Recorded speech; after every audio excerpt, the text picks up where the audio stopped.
सर्वधर्मस्वरूपिणे तावकाय जगन्नाथस्य सर्वधर्मस्वरूपिणे अवतारवरिष्ठाय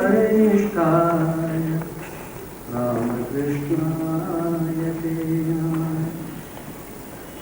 असतो मा सद्गमय तमसो मा ज्योतिर्गमय मृत्योर्मामृतङ्गमय। ॐ शान्ति शान्ति शान्ति।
Mutt and Ramakrishna Mission and head of the Ramakrishna Mutt Chennai, our chief guest, will light the lamp assisted by Swami Chidananda Maharaj.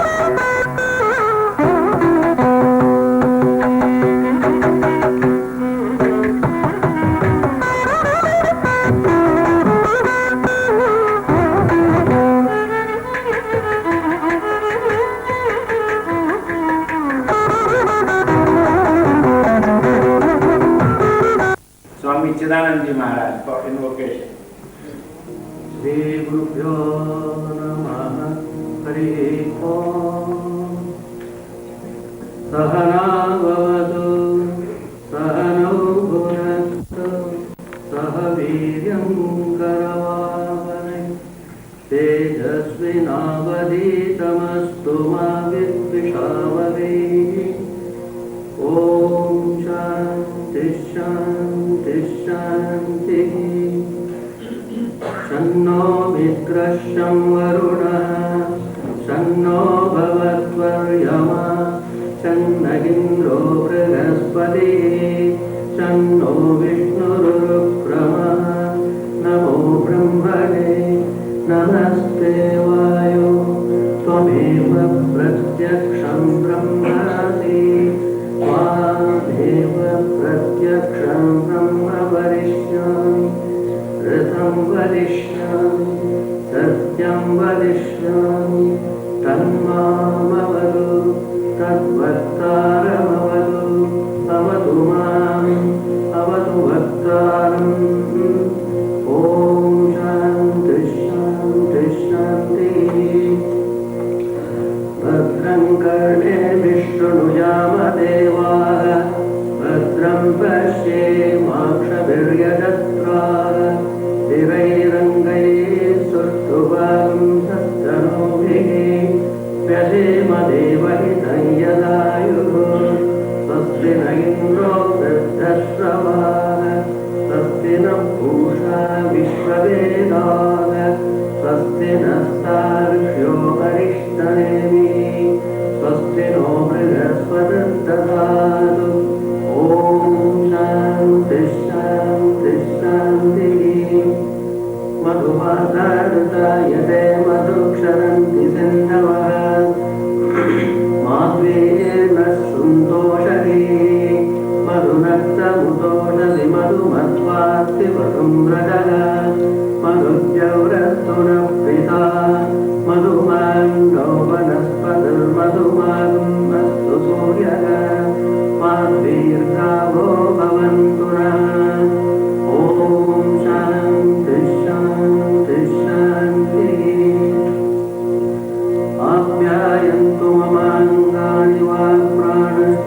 also introduce the speakers to you.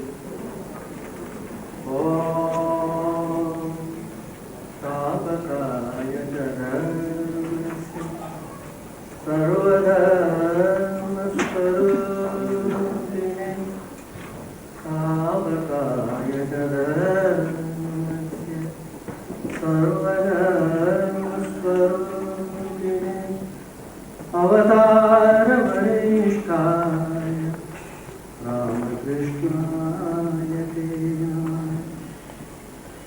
Asato ma sadgamaya tamaso ma jyotirgamaya mrityorma mritangamaya Om Shanti Shanti Shanti. Let us go down to Sri Ramakrishna, the embodiment of all this. Supreme God incarnate. Let us pray to the Divine Lord to lead us from the unreal to the real, to lead us from the darkness of ignorance to the light of knowledge, to lead us from death to immortality. Reverend Swami's devotees and friends, it's a great joy for me to welcome Reverend Swami's and all the spiritual seekers who are attending this historic Millennium program. We have assembled here on the sacred soil of Vivekananda Monastery and Retreat to celebrate one of the greatest events in the history of mankind. The purpose of this great conference is to make humanity aware of glorious Vedanta, the sun of spirituality, the light of spiritual knowledge, which clears off the darkness of ignorance. Suffering is because of unawareness of one's true personality. So we need to know clearly the life-giving principles of Vedanta, as Swamiji has put them. Potential divinity of the soul, the principle of direct intuitive experience of God, the principle of harmony. To find the true meaning of life and existence, to satisfy the hunger of the soul for higher forms of happiness, Vedanta not only points to higher levels of happiness and consciousness, but also teaches how these could be attained. Self-realization and God-realization are not theories, but can be attained even while living in this world. This side of practical Vedanta may be more accurately termed practicable Vedanta. Its aim is the attainment of superconscious experience, and through that to make a Hindu a better Hindu, to make a Christian a better Christian, a Muslim a better Muslim. Neo-Vedanta has thus a message for all people and has a universal role to play. Swami Vivekananda said in his address on my life and mission in California, Vedantic ideas which he and his brother disciples received from Sri Ramakrishna, must not only be spread out, but made practical. We must show the spirituality of the Hindus, the mercifulness of the Buddhists, the activity of the Christians, and the brotherhood of the Mohammedans by our practical lives. Swami Vivekananda gave a stirring call to humanity: unfurl the banner of love. Rise awake and stop not till the goal is reached. The goal is to recognize one's identity with the universal reality, and as such with everyone else. If you want to help others, your little self must go. Swami Vivekananda, who experienced the bliss of reality, said, "The language of the soul is one. The languages of nations are many. Their customs and methods of life are widely different.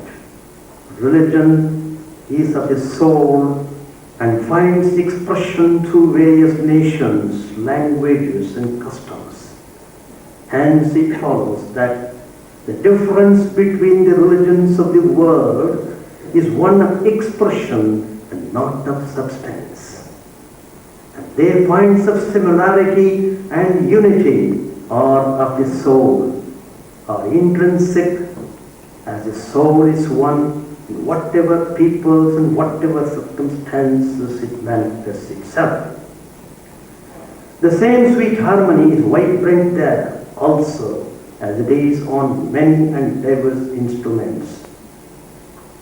Swami Vivekananda envisioned Vedanta as the religion of the future. In a prophetic mood, Swamiji said that his message would sustain the world for the next 1500 years.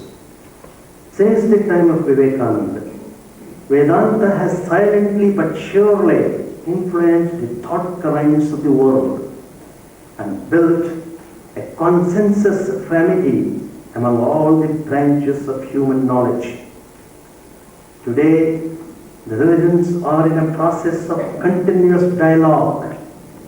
The voice of Vedanta can be heard in such movements as save the planet, conserve the forest, preserve the ozone layer, stop cruelty to animals, one world, one family, and others. At the present time, there is more consciousness of world unity than ever before. The voice of spirituality is becoming louder and louder. Swamiji's love for humanity and love for the universe were unique. He said, "May I be born again and again and suffer thousands of miseries, so that I may worship the only God that exists, the only God I believe in, the sum total of all souls. And above all, my God the wicked, my God the miserable, my God the poor, all races of all species, is the especial object of my worship. It may be that I shall find it good to get outside my body, to cast it off like a worn out garment, but I shall not cease to work. I shall inspire men everywhere until the world shall know that it is one with God." Serving humanity is serving living God. Through this selfless service, one can realize and experience peace and bliss, the glory of Vedanta. Let us scatter the seeds of the principles of Vedanta all over the world, so that the whole humanity may live in harmony, peace, and happiness. This is the purpose of this epoch-making conference on Vedanta in the third millennium. Well, you'll be hearing all aspects of Vedanta, theory and practice, tomorrow and day after, in 3 sessions. All the distinguished Swamis of our centers in America and Canada have come for the specific purpose of highlighting the sublime message of Vedanta to the people all over the world. I am very happy to introduce the speakers of this Millennium program. First, Revered Swami Gautamananda ji.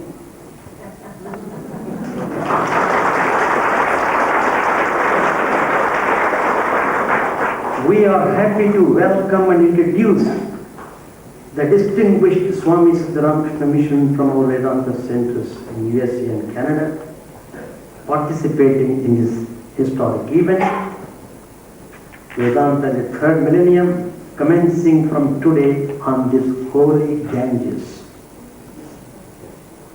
Swami Gautamananda ji Maharaj is the head of the Ramakrishna Mission, Chennai, India.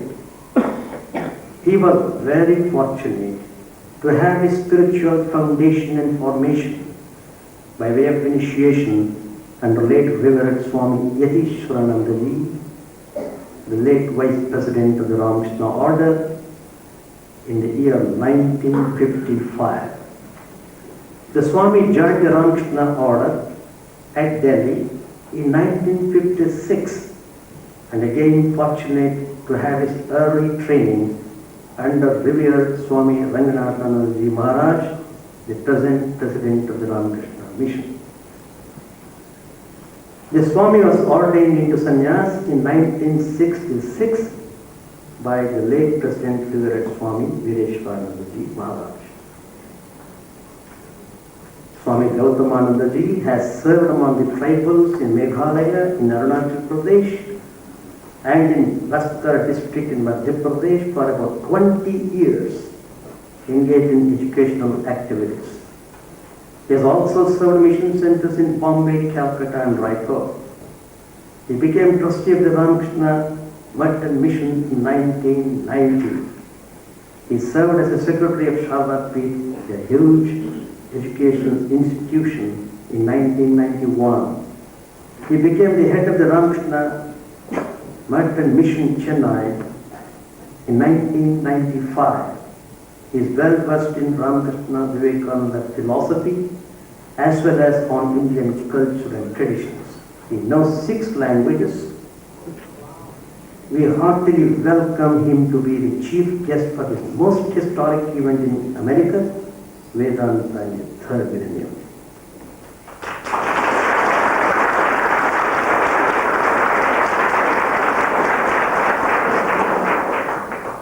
Revered Swami Paramathananda ji Maharaj.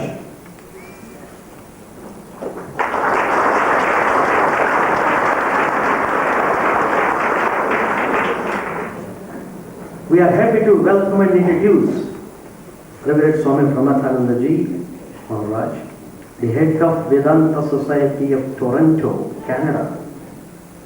He was an initiated disciple of late Revered Swami Madhavananda ji Maharaj, the president of the Ramakrishna Order. The Swami joined the order in 1950 and has rendered services in educational and cultural centers in India. He has also served successfully in interior tribal areas in India. He had the rare privilege of serving 2 presidents of the Ramakrishna Mission as a private secretary. In 1982, he became assistant minister at the Vedanta Society of Sacramento, California. In 1989, he became the head of the Vedanta Society of Toronto, Canada. He conducts classes on the Vedanta philosophy in the University of Toronto. Hearty welcome to him.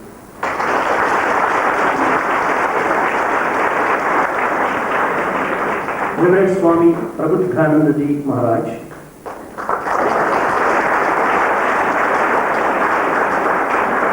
We are happy to welcome and introduce Revered Swami Prabhupada ji Maharaj, the head of Vedanta Society of Northern California.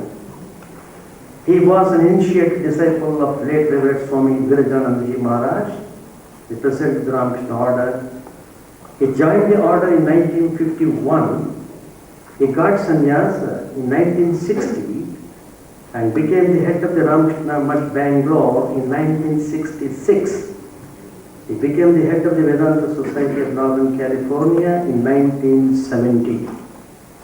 Hearty welcome to him.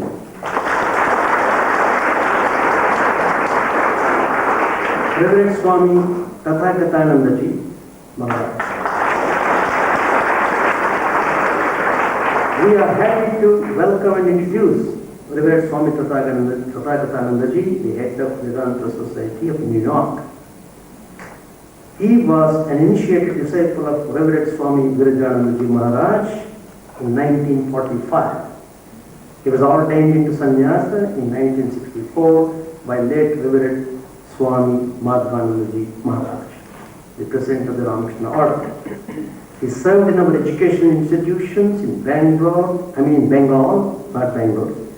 Bihar and Chennai in India. The Swami became the head of the Vedanta Society of New York in 1977. He has written a few books such as the New York Vedanta Society, a Brief History, Meditation on Swami Vivekananda, Glimpses of Great Lives and Healthy Values of Living. He participates in seminars and lectures conducted by New York area universities. All his books are available in our bookstore here. Hearty welcome to him.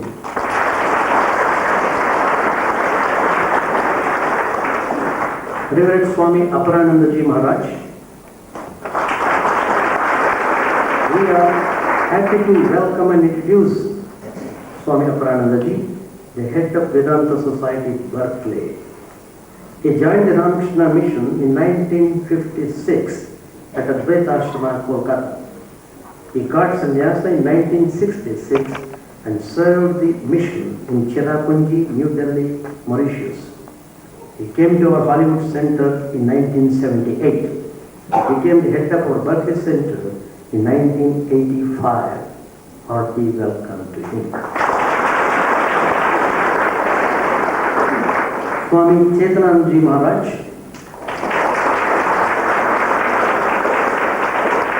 We are happy to welcome and introduce Swami Chidananda, the head of Vedanta Society, St. Louis. He was an initiated disciple of Reverend Swami Shankarananda Maharaj, the 7th president of the Ramakrishna mission. He joined the order in 1960 and got sannyasa in 1969. He served in the publication and editorial departments of Advaita Ashrama in Calcutta as well as at Mayavati in Himalayas. He came to our center in Hollywood in 1971. He came to St. Louis in 1978 and became head of Vedanta Society St. Louis in 1980. He is also the minister of the Vedanta Society of Kansas City, Missouri. He has written, translated and edited many of Ramakrishna Vivekananda literature in English, Bengali and Sanskrit. He has produced 2 documentary videotapes and 6 chanting audio tapes. They are all available in our bookstore here. Hearty welcome to him.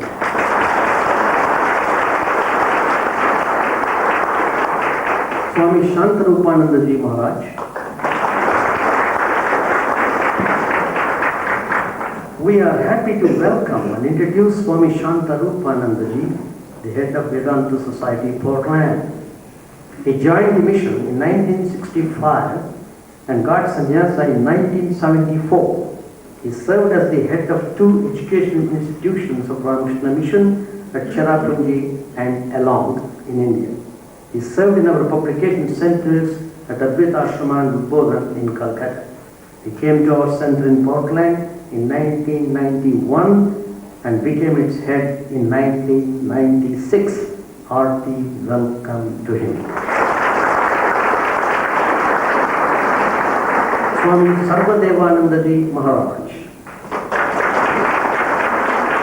We are happy to welcome and introduce Swami Sarvadevanandaji, one of the assistant ministers of the Vedanta Society of Southern California.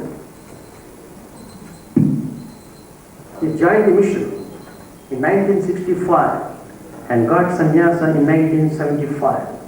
He served the Ramakrishna mission Sharda Pit at Belur. He became the head of Sri Ramakrishna Brahmananda Ashrama, Chikrakul in Gram, West Bengal, the birthplace of Revered Swami Brahmanandaji Maharaj in 1987. He came to Hollywood, Southern California in 1993 as one of the assistant ministers. Hearty welcome to him. Swami Prapandanandaji Maharaj, we are happy to welcome and introduce Swami Prapandanandaji, the head of Vedanta Society, Sacramento. He was initiated by late Revered Swami Veereshwaranandaji Maharaj, the 10th president of the order. He joined the mission in 1966 and got sannyasa in 1976.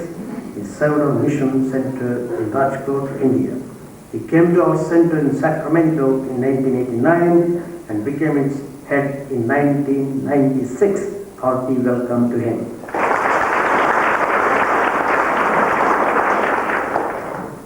Swami Atmarupanandaji Maharaj. We are happy to welcome and introduce Swami Atmarupanandaji, the resident minister of Vivekananda Retreat, Ridgely, New York. He was born in USA. In his student days, he went to Stockholm, Sweden, as an exchange student for his senior year of high school. There he discovered Hinduism through books and developed what has become a lifelong fascination and dedication.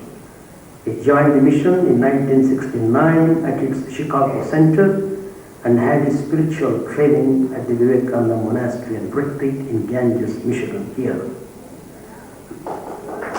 where we are holding his historic Vedanta in the third Millennium program. He was initiated by Reverend Swami Veereshwaranandaji Maharaj, the late president of the Ramakrishna mission. He got sannyasa in 1979. He served the mission in its branch publication center at Mayavati, Himalayas, as an assistant editor of the English monthly magazine Prabuddha Bharata. He returned to America in 1982 and served in our center at Trabuco. He came to San Diego, a branch center of the Vedanta Society of Southern California, as its resident minister. Then he came to Vedanta Retreat, Ridgely, New York, in 1997 as its resident minister. He has authored a number of articles and essays. He teaches Sanskrit and delivers discourses at schools and colleges and universities. He is a permanent member of the Snow Mass Conference, a prestigious interreligious body. He is currently president of the Interreligious Council of San Diego. Hearty welcome.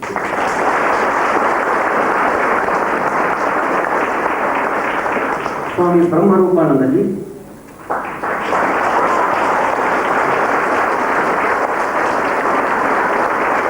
We are happy to welcome and introduce Swami Brahmarupananda, an initiated disciple of Revered Swami Bhajans Maharaj.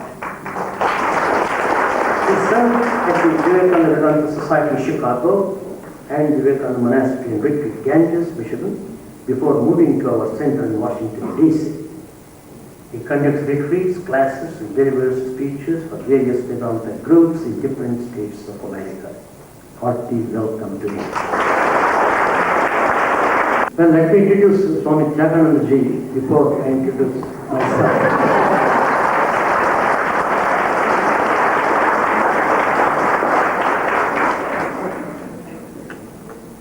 Swami Chidananda Maharaj joined the mission in our Chennai center. He worked as the editor of the Vedanta Kesari, and he is well known for his lectures and talks. He was selected to come to our center in Boston as an assistant minister of Swami Sarvagatanandaji. Hearty welcome to him.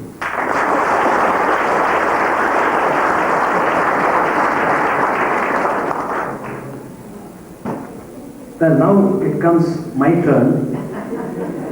Anyway, I don't have to raise my hand because I'm standing. I'm initiated by late Vice President of the Ramakrishna Mission, Revered Swami Yatishwaranandaji Maharaj, the author of Meditation and Spiritual Life. I joined the mission in Bangalore in 1956 and got sannyasa in 1966 by late president of the mission, Revered Swami Vivekananda Maharaj. I had my spiritual formation in Bangalore, became the head of Bangalore Center in 1983, adoption of most backward villages for their integrated development, family relief, spiritual retreats, youth conventions, publication of Vedic books. All these service activities were taken up by the immense grace of Sri Ramakrishna and Holy Mother. In 1989, I came to Ramakrishna Mission Institute of Culture, Calcutta, as one of the assistant secretaries. After serving there for 2 years, I came to Chicago Center in 1991 and I engaged in Parliament of Residence activities in 1993. On the same year, I became the head of our center in Chicago and Ganges. We have conducted here many retreats during the year. Our facility is open for spiritual groups desiring to have retreats in Ganges.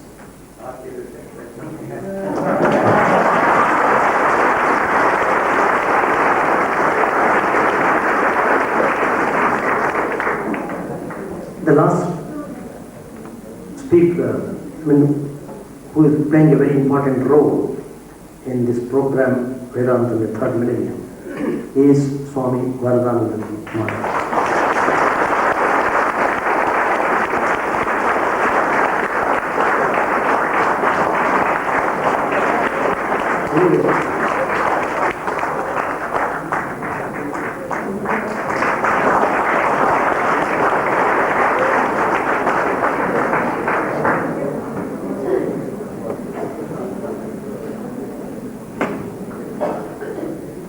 I'm happy to introduce Swami Vivekananda Ji.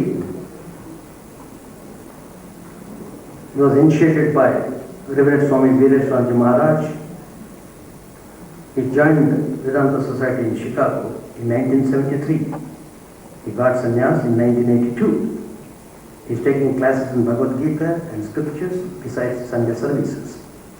He is one of the trustees of the Parliament of Residence and is a member of interfaith religious institutions.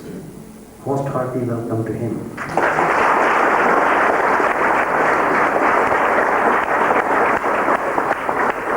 We have one more person to be introduced. He is our Brahmachari Sat Chaitanya. Please stand up. He is in the back.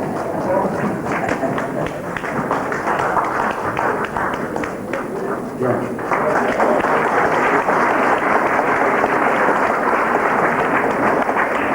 I'm very happy to introduce him for his sincerity and devotion to Vedanta, and it is remarkable.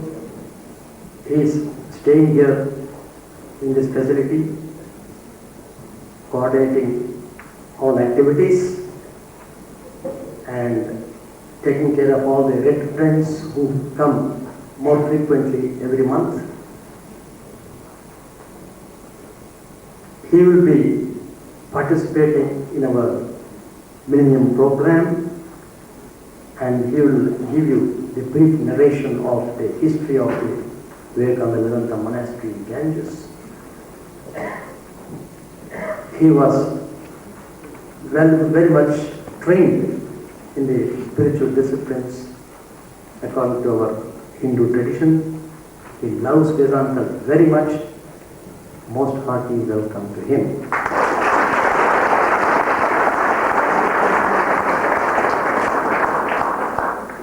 With these words of welcoming the guests, I conclude my most present duty. Thank you very much. If you really want to know how to live in a monastery, it's wonderful this evening when there are 500 people around. But when in this big property there is only Brian here, ask him how to practice monasticism. That is our dear Brahmachari Sat Chaitan speaking to you now. The history of this place really begins with the history of Swami Vivekananda. Swami came to Chicago, I think it was 64. I met him in 65.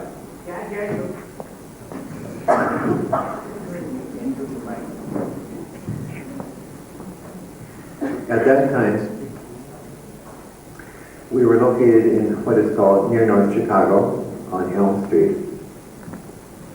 And Swami had just been there a short time. He made quite an impression. And it wasn't long before our meditation classes began to grow enough that we really needed a larger place. The little place in Elm Street was just not large enough. So we made arrangements. And Swami looked around. They found a place in Hyde Park, next to Hyde Park Boulevard. They made arrangements to buy the place. It was a lot of money. Fortunately, Swami, while he was in New York with Swami Vivekananda, had made a very good friend in the person of the inventor of Xerox copier. That was a Carlson, Mr. Carlson. I don't remember his first name. Mr. Carlson. Chester? Mr. Carlson. Chester Carlson. So Swami gave him a call, and he said, "This is the situation. We have this new place. It costs such and such. Can you help us?" Carlson asked, he said, "How much is it, Swami?" Swami said, "Such and so many thousands." Carlson simply wrote a check. The center was ours. No debt whatsoever.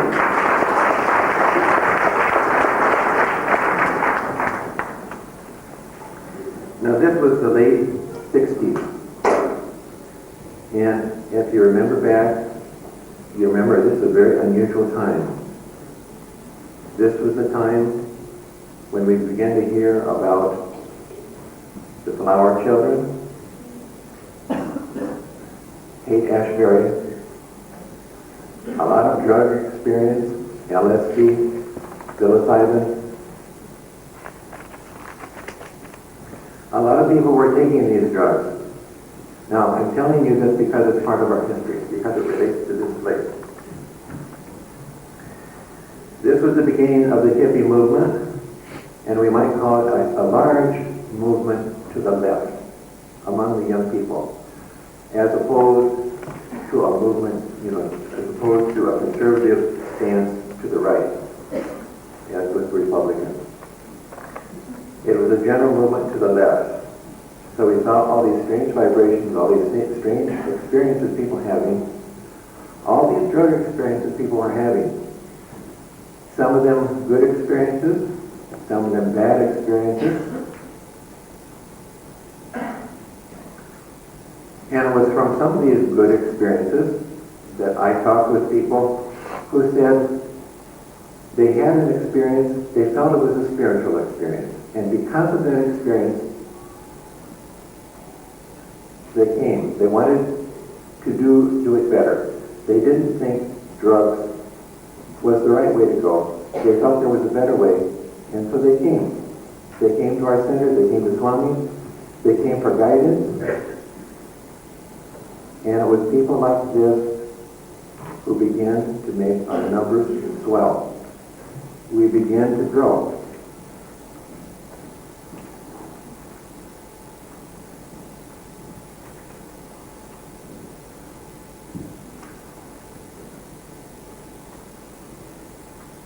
Now this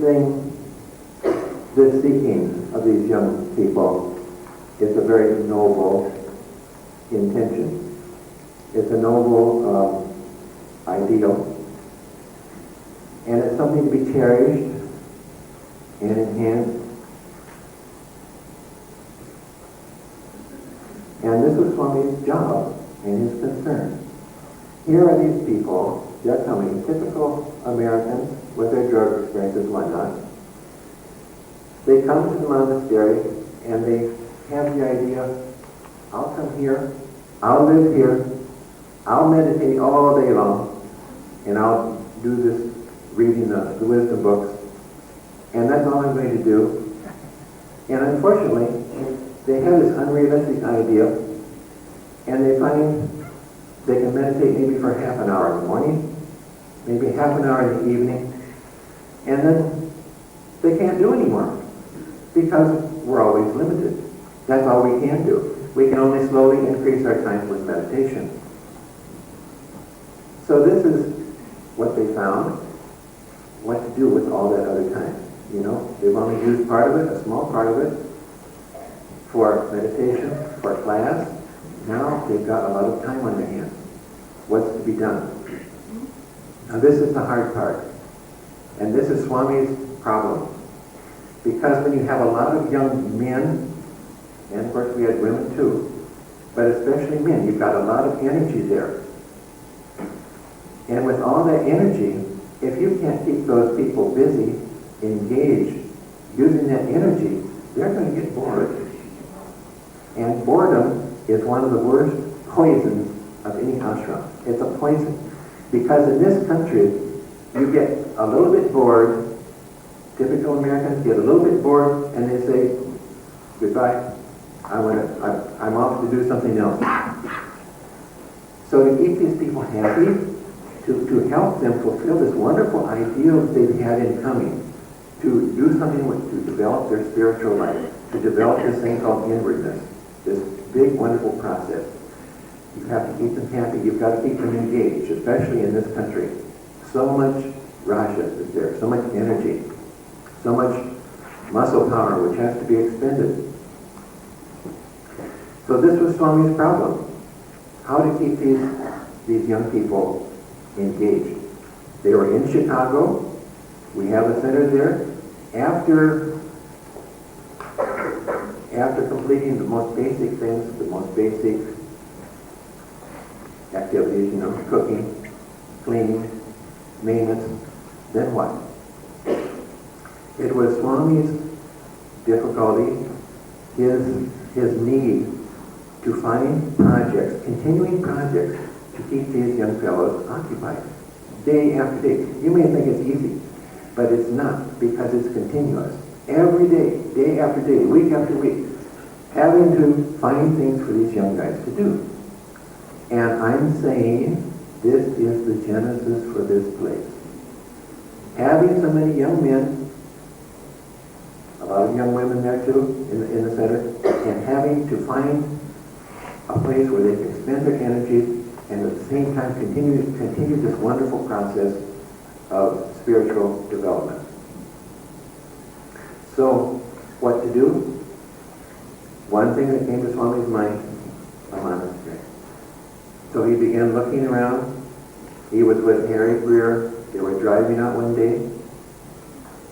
They were driving up the highway, and Swami saw this sign that Ganges. He said, let's check this place out. And that's what he did. And this is what he found. What did he find? He found 80 acres of fruit orchards, 4 pear orchards, apple orchards, 1 apple orchard, peaches, apricots, nectarines, sour cherries, and later grapes and blueberries. And his idea was, this looks wonderful as a place to keep some young men busy, to keep them occupied, give them something to do. So that's how it started out, as a fruit farm. Swami Vivekananda was sent up here with another one of our brahmacharis, Mel Watsa, later McBurry.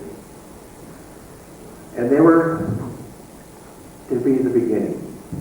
And this was what we call the first phase of life here at the monastery. There are 3 phases. This was the first one. And what it comprised was a lot of work. In fact, I say it wasn't a monastery at all, it was a work camp. Work, work, work, work, work. A little bit of sitting in the morning, maybe a little bit of sitting in the evening if you had the energy to do it. But for the most part, just work, all day long. Almost every day. And this comprised what we call the first phase. Unfortunately, or fortunately, actually I'd say we have to say fortunately. Fortunately, we didn't get anything for our fruit. That is, we worked very hard, and then because of the way the markets were at the time, Michigan, in the whole area of Michigan fruit farmers were not getting anything for their fruit, or their pears, because the state of Washington was getting their pears to market in the canneries before we could. So when our fruit was ripe, the canneries already had what they wanted. They didn't need Michigan pears. So we didn't get anything, penny per pound, you know. So what happened? We began pushing out our pear trees. And this is when the second phase of the monastery began. It's what we call the building and the expansion phase. The first project was a very small thing. Our boys looked at one of our houses, what used to be what we call a picker's shack. It's the blue house up here. And they noticed that the floor was very weak and should be replaced. Now these guys who came here, they're college boys, typically, but with no skills. They don't know anything of a practical point of view. They just know, you know, well, at any rate, they're bright. They tore out that floor, they put in a new floor, and they learned quite a bit from that. That was the beginning of their learning skills in carpentry. And that was followed, not so much later, by what we call BD. And if you want to understand how much they must have learned, you just go to BD and you look at that circular teak stairway built by especially Maharaj. That is, he's one of our boys, Rick Brex did. He built that, and to me it's almost a wonder that he was able to build it. It's beautiful. And that's part of the learning that came from that early experience, carrying out that floor, and then learning more and more. Later, some of our fellows learned plumbing, and you just look around here sometime, and you'll see a maze of pipes, and you'll scratch your head, and you wonder, how in the world is that supposed to fit together? How is that supposed to work? Well, this is what we call the learning experience. That was part of it. Other person, they learned electrical things, and with that, those basic learnings, this big project here, this massive construction was begun. And as you see now, it's very lovely. And this is what we've got.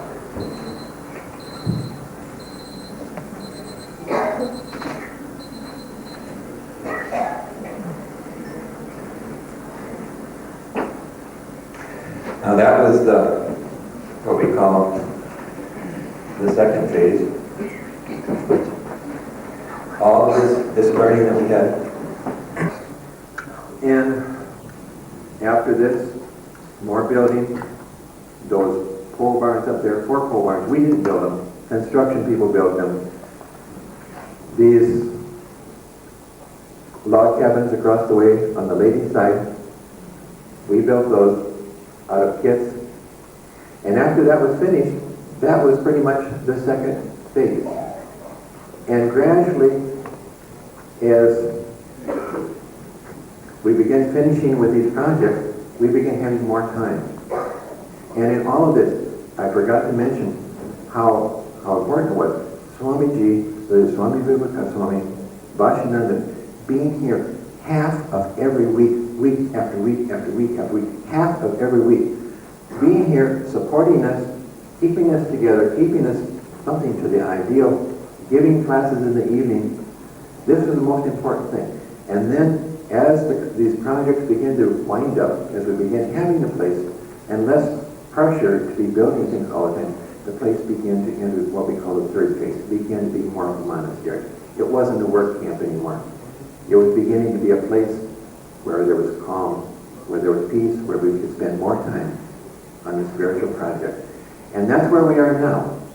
Unless perhaps we're into a fourth phase, but I don't know if we are. We might be, but we're just waiting for that to emerge by itself. That's something of the history, in a nutshell, of this place.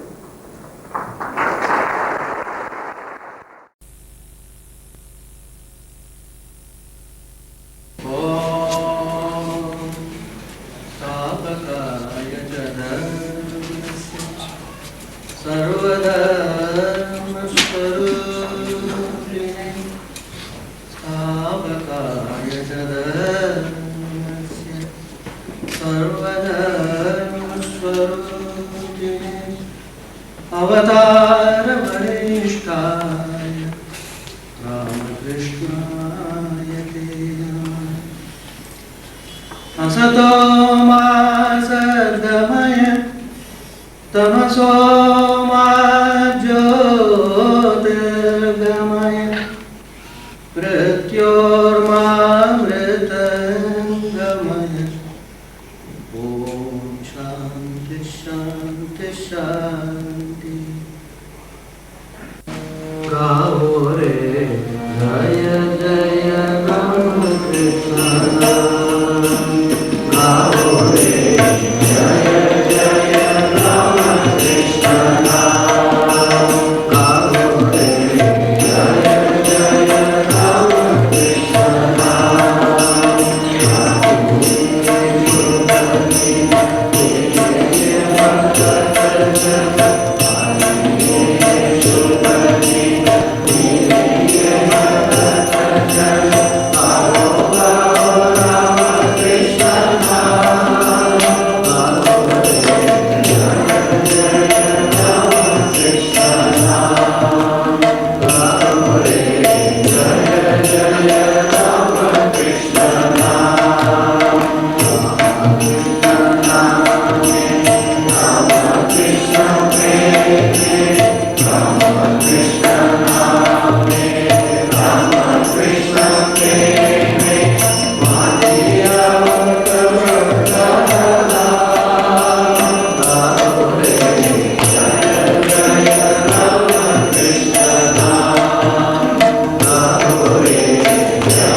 Jaya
Swami Prabodhanandaji Maharaj, head of the Vedanta Society of Northern California, San Francisco, on Shri Ramakrishna's message to the new millennium.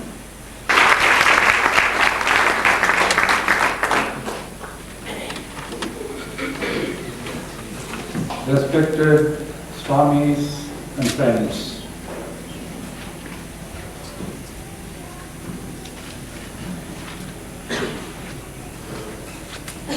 this has been a great experience for all of us. I'm sure you all agree with me.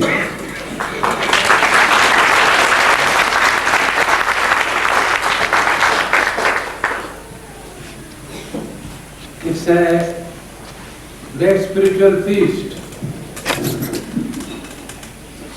Food for the body, food for the mind, and food for the soul. And a great opportunity for all of us to meet one another.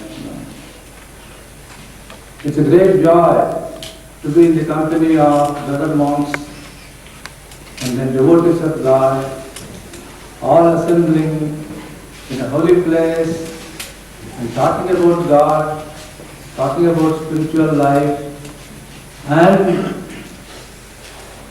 dreaming about the millennium. I'll call this a dream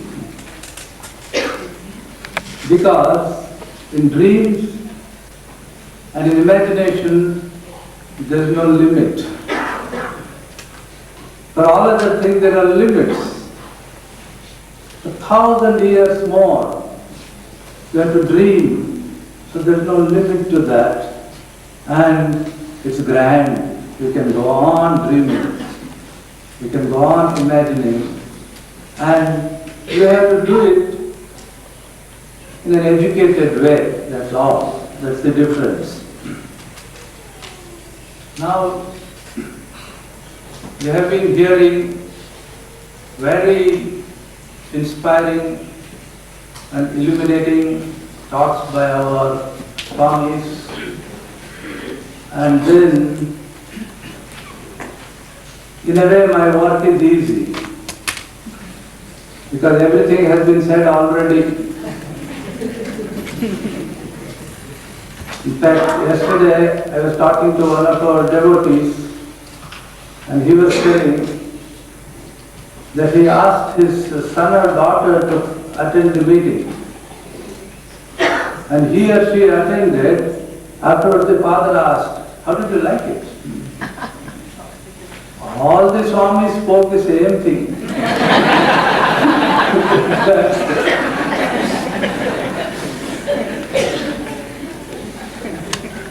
I was reminded of something else.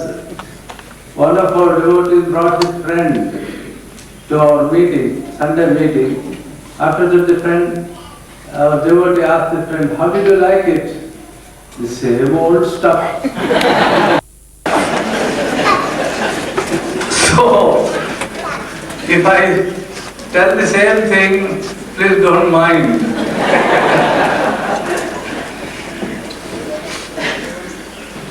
Now coming to the subject, Sri Ramakrishna's message for the new millennium.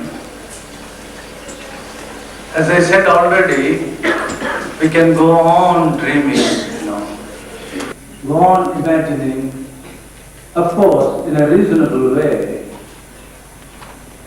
And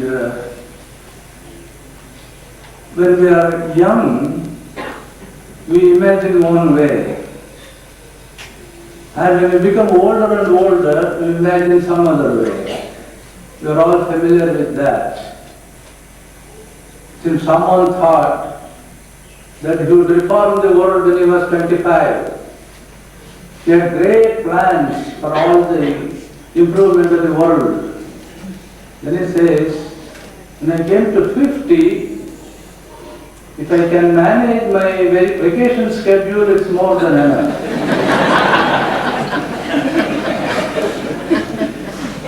So we can have big plans. But afterwards, how much can we accomplish? Of course, when we say millennium, we will not be there anyway to answer questions. But it is a grand thing to think of great ideals, and then as far as we spiritual seekers are concerned, it's a spiritual nourishment. That's why we do. All together here, and then talk about this, and it's a meditation, and grand ideas, and grand this Ramakrishna and Vedanta, all that we see. Not that we are going to give a final solution. In the process, as Vedanta, our spiritual teacher put it, we purify ourselves. We purify ourselves, and then it is an uplifting experience. So that is what we try to do. With this, let me begin now.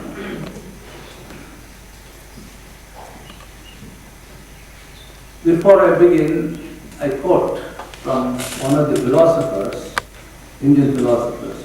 It is true that ultimate reality is eternal and changeless. But there can be no ultimacy about socio-religious institutions and customs. These latter will have necessarily to change when the conditions of life and climate of thought change. The great teachers of Hinduism have always recognized this truth. Each age, we are told, has its own smriti, which only means that the code which is applicable to society in one set of circumstances may not be found suitable without change when that set of circumstances get altered. They are all familiar with Shruti and Smriti. I am not going to the details. This is what we call Yuga Dharma, spirit of the age. And Sanatana Dharma, the eternal principle, called Vedanta or Sanatana Dharma. This Yuga Dharma is there. Each millennium has its own dharma, its own ways, and we can't stop it. Yesterday, one of our Swamis was telling about technology. I was listening to that. Yes, that is true. Science and technology, all this, however negative sometimes their effects may be, you can't stop them. You can't stop the time spirit. Now I can't say from Chicago to Ganges Township, I will come in a horse carriage or a bullock cart. They won't allow that. I have to come by car. No, I can't go by ship. We have to go by plane only. In many places, in the United States, you can't walk. No pedestrians are allowed, no bicycles are allowed, only cars are allowed. Probably the time may come, only Cadillacs will be allowed.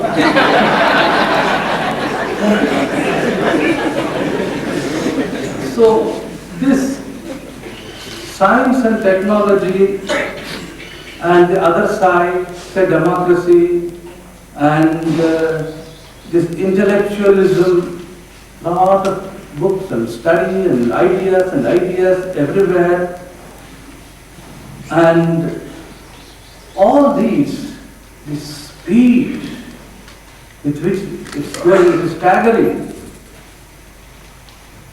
And in this, question comes, Shankaracharya, that hymn is there, Tatakim, Tatakim, Tatakim. So what? So what? The question comes. This is an ancient question.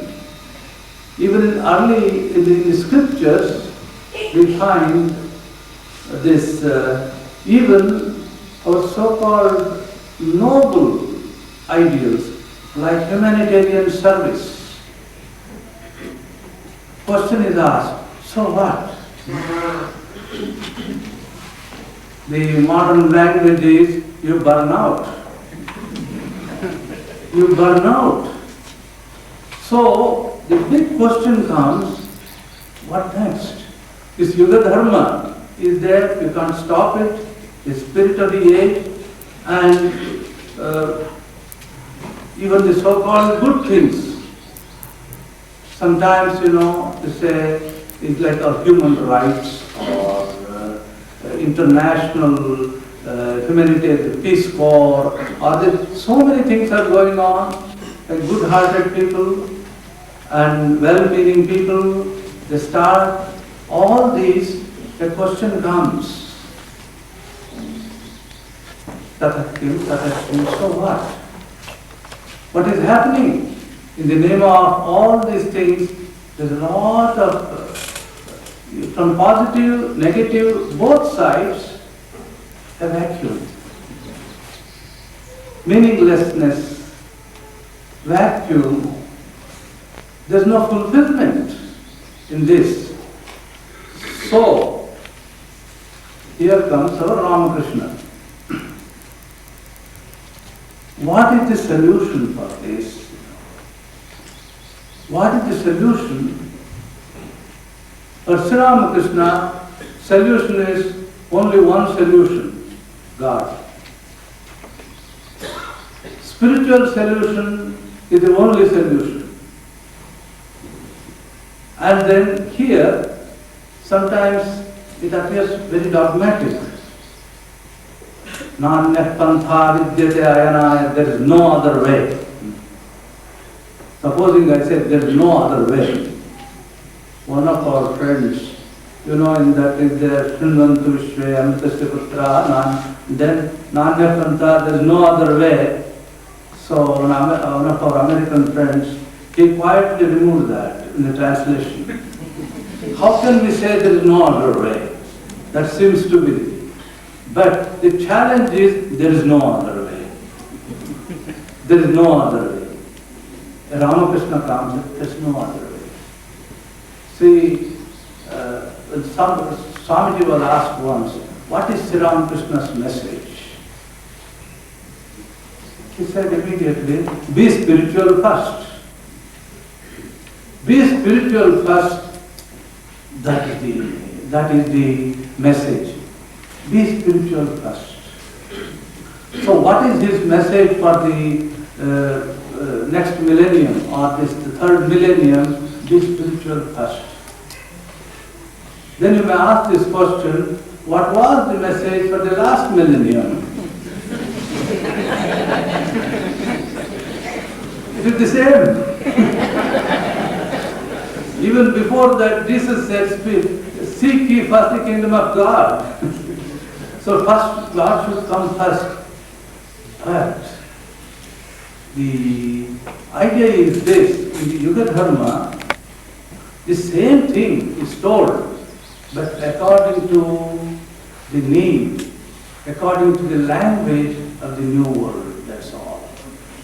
So now if Sri Ramakrishna had been here, probably he would have given so many examples and then stories from the internet and websites and all that he told. Once he went to the zoo and the circus and all the circus.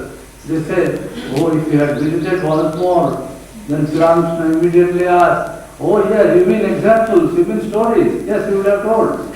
So many similes, and he would have given this. So the language changes.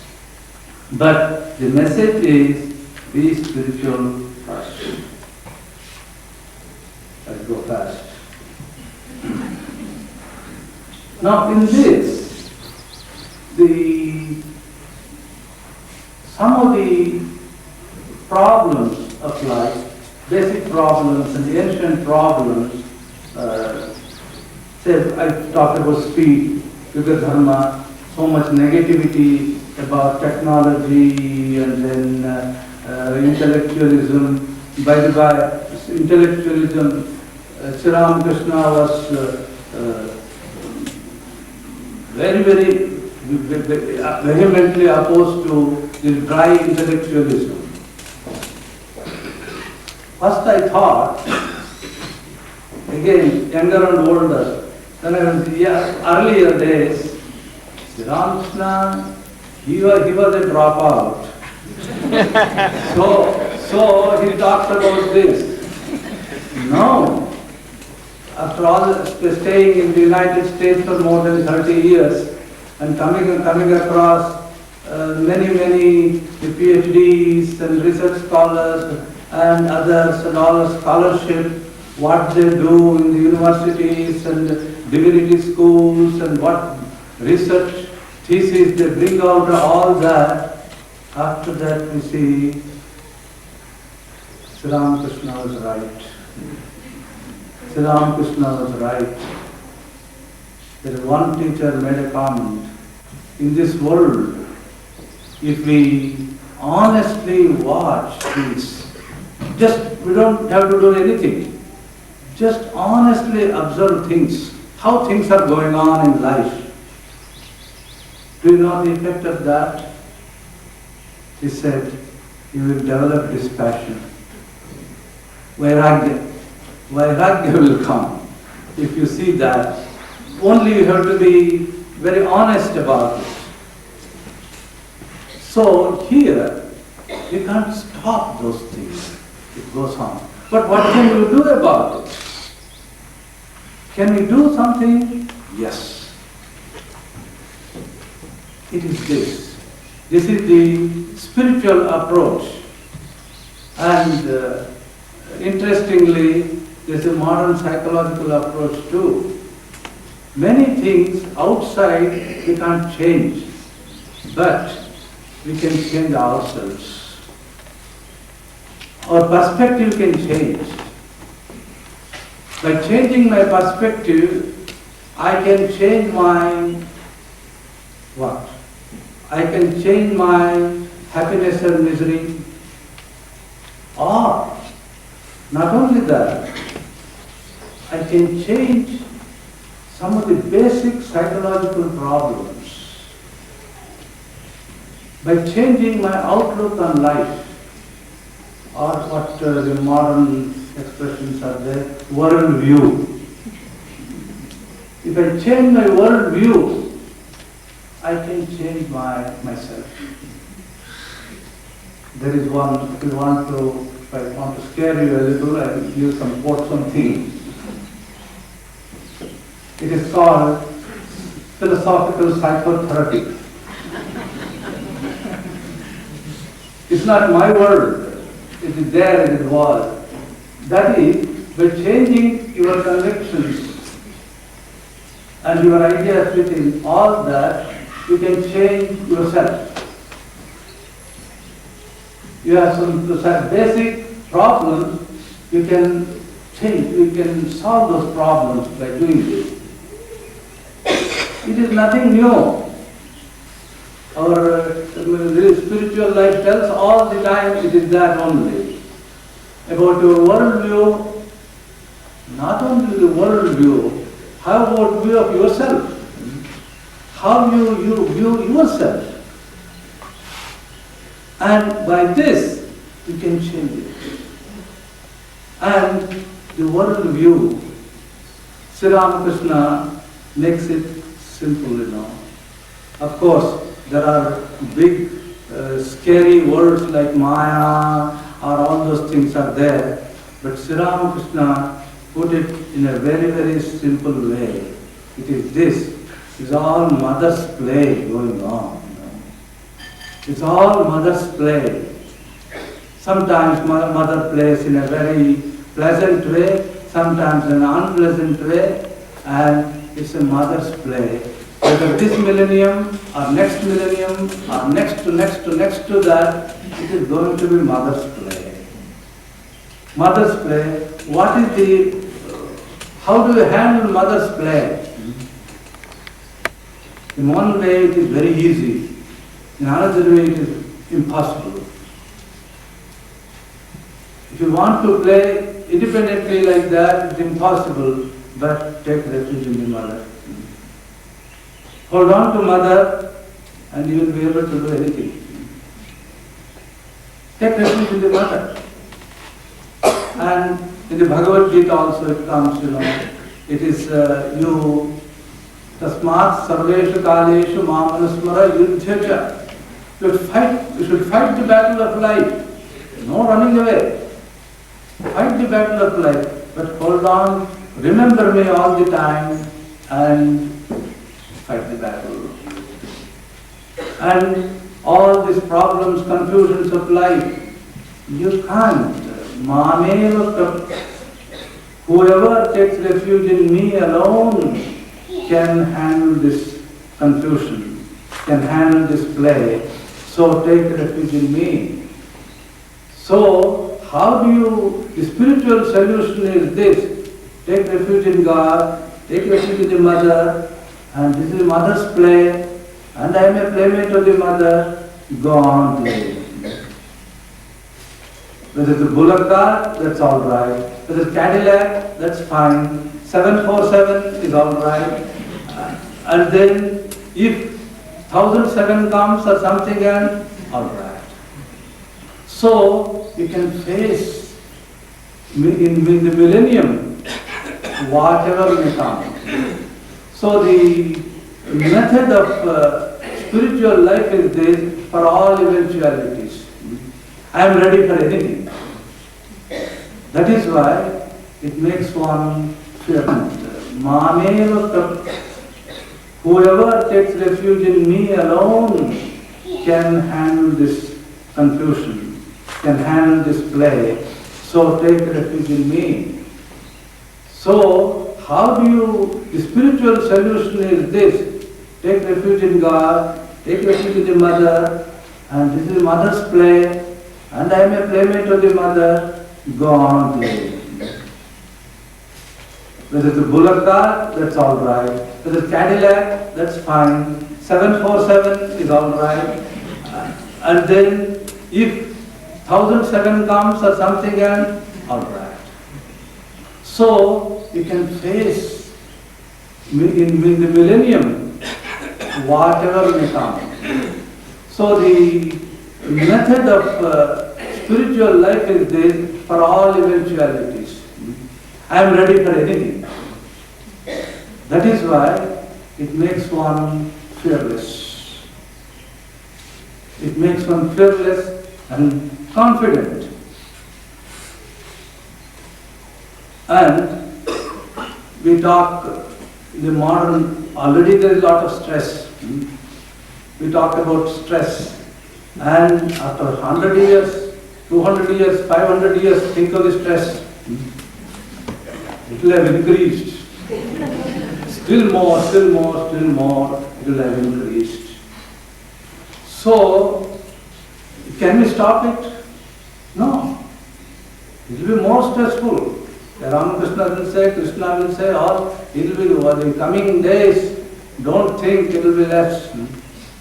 Swamiji once said, people think if they have more amenities and all that, they work less and then they will have more leisure. No, they will work harder and they will get tired more. If you see 2001, Swamiji was absolutely right. And if you have more amenities, that is what we see when we have this, especially after this computer came, It can do so many things. What we have to get done from others, we can do ourselves. All these are there. With all these, we see some of our friends working till midnight, 1 o'clock, 2 o'clock. What is this? After all this software, so many things, can we not find one software to reduce all these things? No. No, it will increase. More and more. That is why it's called, it's a kind of intoxication. Maya is intoxication. You get drunk. So when you get drunk, You have heard one more glass, one more glass, one more glass, one more glass. That is how the world is. You can't stop it. So what is the solution? One immediate solution given by Lord Krishna, and in modern also the instruction is somehow maintain your sanity. Maintain your sanity in that. What is that sanity that Sri Ramakrishna says? The ancient Viveka or discrimination or wisdom. Keep your wisdom all right. Or Lord Buddha says, like mindfulness. Be alert, mindful, don't get intoxicated. And the other one is, which most people don't like, excuse me, it is this, discrimination and distraction. Vairagya, in the Gospel of Sri Ramakrishna, again and again it comes. And Sri Krishna also mentions, the whole of Gita is that. Dedication and then this Vairagya, this is the skill. Sri Krishna calls it skill. How to handle all this with dispassion. This is the skill to handle. And if you want to give the modern equivalent, the dispassion is for attachment. Don't get attached. Don't get caught. Don't get caught. That is what we call stress. This is what we call stress. So, Sri Ramakrishna's and Krishna's message is, in order to avoid stress, practice non-attachment. Skill, with that skill you handle. How do you get that non-attachment? Sri Ramakrishna gives many examples like devotion to God. Like before cutting open jackfruit, you smear yourself with oil. Like that you do, then you are safe. So, this millennium, the speed increases, complication increases, and the occasion for this intoxication increases, Viveka and Vairagya. And in another idea comes when we talked about, yesterday we talked a lot about this harmony. Yes, harmony is one. And in this harmony and universalism, there is one problem. The fear is this. When we talk about universalism, oneness and all that, what is going to happen to me?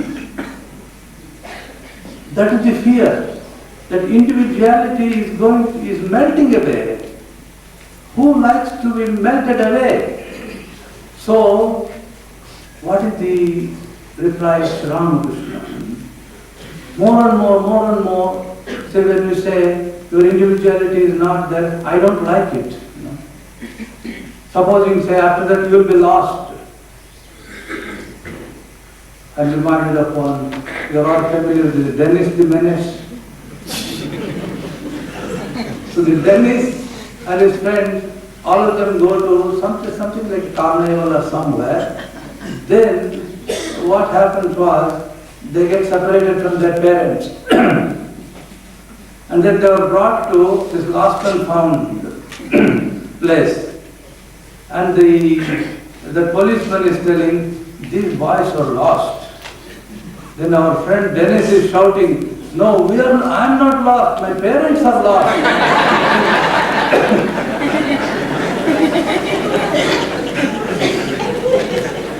Here is the point. How can I be lost? I can never lose myself. I can never lose myself. And then it's a terrible thing to imagine that I'm going to lose myself somewhere. No. Here comes Vedanta and Sri Ramakrishna and says, no, don't be afraid. You will not be lost. You are the self. You are the self. How can you be lost? And you should take care of yourself. You should take care of yourself. Here we have to revise our opinions about the selflessness and then self-denial and all that. I am always reminded of this announcement in the airplane, you know. If there is an emergency, you put the oxygen mask yourself first and then to your child. For a long time I wondered, how is it, they are making a mistake somewhere. But later on someone explained, first you should be alive to take care of others. So you are always there. You are always there. So there, Sri Ramakrishna, in a beautiful, modern, healthy way he puts it, this ego, you have to ripen the ego. Make the ego mature, a healthy ego. You are not going to lose your ego. We can't lose our ego. So make it healthy. Make it healthy. So there, healthy, how do you make it healthy? Think of others too, this side. And the other side, and the Holy Mother's language, make the whole world your own. You are also me, you are also me, you are also me, you are also me, you are also me. Your me is not lost. It's always there. But the me has become big, that's all. And then the other side, touch the true me, the true I. The true I.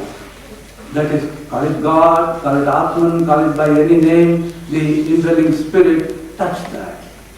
So then this ego remains healthy. And in Vedanta tradition, you know, Vedanta tradition, this Swadharma, so many things have to be done, that's all true, but you mind your business. This harmony and oneness, all that, don't get lost at any time. You mind your business, and that is the way. And as you grow more and more, in the process, you help others, do your duty, all that you will do. And Sri Ramakrishna gives a very wise suggestion. He was talking with someone coming from Brahma Samaj or somewhere.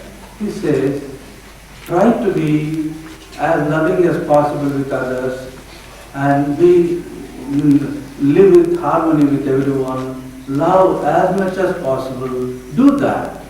But if you want peace, go to your inner chamber.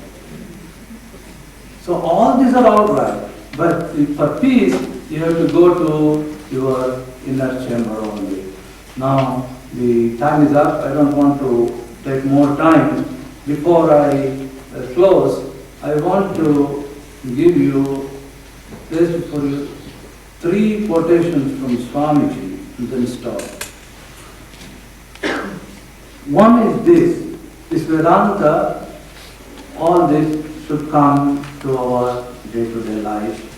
These conceptions of the Vedanta must come out, must remain not only in the forest, not only in the cave, but they must come out to work at the bar and the bench, in the pulpit, and in the cottage of the poor man, with the fishermen that are catching fish, and with the students that are studying. They call to every man, woman and child, whatever be their occupation, wherever they may be, even the least thing well done brings marvelous results. Therefore, let everyone do what little he can or she can. If the fisherman thinks that he is the spirit, he will be a better fisherman. If the student thinks that he is the spirit, he will be a better student. If the lawyer thinks that he is the spirit, he will be a better lawyer. That is one. Another about harmony. Swamiji wrote a letter to his disciple Kiri. harmony of yoga, harmony in different ways. The harmony of all these is the thing required. Ramakrishna was such a harmony. Such beings are few and far between. But keeping him and his teachings as the ideal, we can move on. And if amongst us, each one may not individually attain to that perfection, still we may get it collectively. This is important for us. We can get it collectively by counteracting, equipoising, adjusting and fulfilling one another. This should be a harmony by a number of persons and a decided advance on all other forms and then creeds. And I told you in the beginning, we shall imagine and then dream. We also take the help of dreamers like Swamiji. Of course, he was a prophet. His dream was truth. You will see only a little manifestation of what has been done. In time, the whole world must accept the universal and Catholic ideas of Sri Ramakrishna, and of this, only the beginning has been made. Before this flood, everybody will be swept off. Thank you.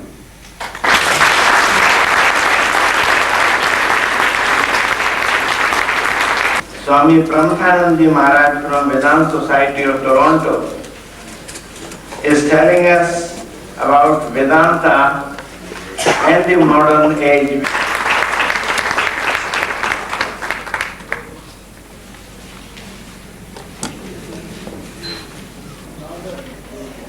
Brother monks and distinguished friends, I feel honored and very much delighted having been able to present this August conference and to share joy with you. I am thankful to Swami Chidananda and his colleagues for very kindly inviting us to participate in this conference. For the last 3 days we are hearing Vedanta, Vedanta and Vedanta. But we are not tired. Vedanta is such as vast as the sky, as deep as the ocean. From which corner you take it, you will get the nectar. My subject of my talk is Vedanta in this new age. In my talk, I first try to present before you the merits and demerits, failures and success of this age. And then I will try to present before you what Vedanta can tell us how to make peace and harmony in this tormented world. You know, the world is being reshaped by science, technology, and democracy. The reshaping has brought enormous knowledge, wealth, and power, producing a new era, a new civilization. Modern man is moving like a master in water, in space, in life. The predominating characteristic of this age, scientific outlook, rationalism, and secular humanism. Science has removed many dogmas, theories of the theological world. Trade, commerce, and means of communication have increased like anything. But in spite of the vast knowledge, wealth, and power given by modern science and technology, is modern man happy? No. Unhappy, feeling insecure, feeling emptiness in the heart. What is the cause? The progress which I have made is to enrich the physical man and to gratify his intellect with the fact that he has a soul has been completely ignored. But it can't say, man cannot live by bread alone. We live dead, but he something more. Again, he said, what man profited? He gains the whole world and ruins the soul. Today, it happens like this thing. Philosopher Dr. Ramakrishna mentioned, we have achieved enough knowledge to create a civilization, but not sufficient wisdom to maintain and preserve it. Same thing we heard from Bhagwan Russell. Man cannot increase his knowledge. If you increase the knowledge, increase in the wisdom, increase of knowledge will increase knowledge. Now let us have a look, whole world, what is going on there. I will quote. The World Health Organization reports 19% youth aged group between 18 and 30 are having mental problems. Director of American Bureau of Justice writes, within 4 or 5 years, every household in this country will be hit by crime, end quote. Time magazine reports, quote, America will have to live with one of the world's highest murder records. The fear of the rising crime rate is slowly paralyzing our American society. UK, England, what is going on there? Psychologist R.D. writes, quote, a child born today in the United Kingdom stands 10 times greater chance of being admitted to a mental hospital than to a university. This can be taken as an indication that we are driving our children mad. More effectively than we are genuinely educating them. Perhaps it is our way of educating them that is driving them mad. End quote. And the shocking news. UK, 40% marriages fail, 50%. American, 60% or more marriages fail. Japan, most advanced technological country. Quote, behind our material property, we have confusion in the areas of morality and social values, end quote. Suicide rate in Japan is increasing day by day. Boys and girls today are taught how to control spacecraft sitting on the ground with help of the computer side. But he or she is not taught how to handle his or her own mind and mood. The temptation, the frustration is gone. Drugs, alcohol, psychiatrists, suicide and homicide. And the trend of this modern is this: we are getting on rights, fundamental rights, human rights. Don't care about duties. Duties and rights are co-related. Unless duties are done properly, rights cannot be established. This reminds me of a humorous remark published in Wall Street Journal. It is this. We have to say this, quote, that Darwin's theory was wrong, because Darwin said human being has come from apes or monkeys, but our research says not that. We are going into monkeys, into apes. Now let us come to Vedanta. What is Vedanta? Vedanta's philosophy and religion evolved from the Vedas, the main scriptures of the Indo-Aryans, the modern Hindus. The word Hindu you will find either in the Upanishads or Brahmasutra or Gita, Ramayana, Bhagavad, any Puranas. The origin of the Hindu is a funny. 6th century BC, Darius I, Persian Empire, extended his empire towards western side of India. Border was river Sindhu. There is a problem to pronounce the word Sindhu, they say Hindu river. Hindus, Hindustan. And so according to that theory, those who live on the other side of Sindhu, all are Hindus, Muslims, Christians, all. 2nd century BC came the Greeks. They had the same problem to pronounce the word Sindhu. They say Hindu. Hindu, India, Indians. But we have accepted. Original name of the country is Bharata Varsha. And religion is Sanatana Dharma, eternal religion. Why? But this philosophy is not based on a particular saint or seers, and the case of other religion. Buddhism on Buddha, Christianity on Christ, Islam on Muhammad. But Vedanta philosophy and Hinduism is not based on any particular saint or seer. Then what is the basis? Eternal laws. So, Vedanta discusses 3 points. God or Supreme Consciousness, because of the universe and human soul. Who am I? From where do I go? What to do? What is the universe? And who is God? And who has created God? These 3 things are discussed again and again. All these things are there. So, we find in the philosophy that he knows that first is unity of existence, divinity of the soul. Truth is one, sages call it by various names, harmony of all faiths, service to humanity is worship of God, and value-oriented education. Vedanta says each soul is potentially divine, we are one, divinity of the spirit. While explaining this, Swamiji gave a beautiful analogy. All religions say he or she is an atheist who does not believe in God. But Vedanta says he or she is atheist who does not believe in himself or herself. So who am I? Swamiji told a simple story.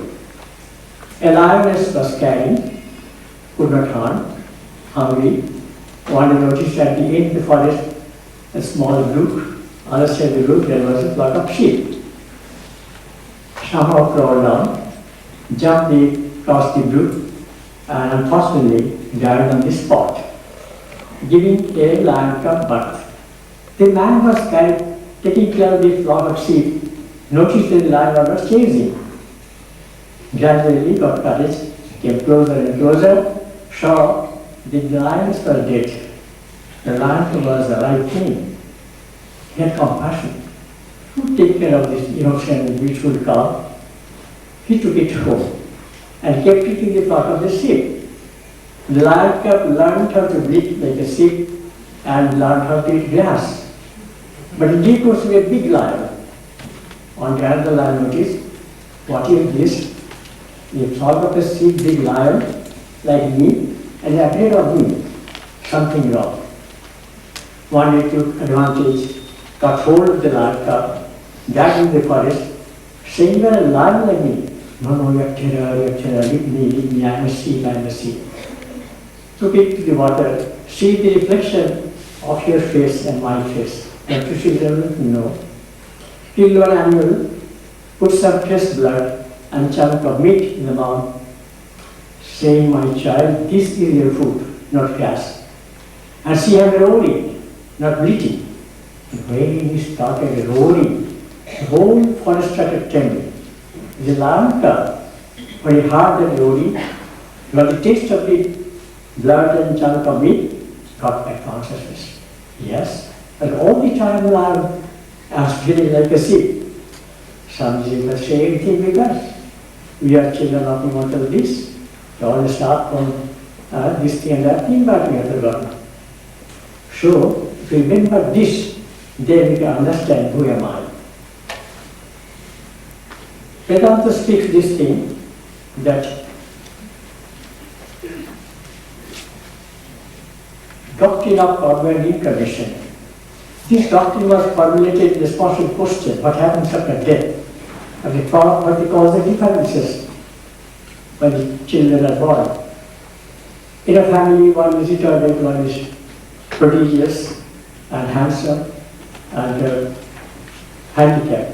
What they call it? Why a child is dead at the age of 3 or 4?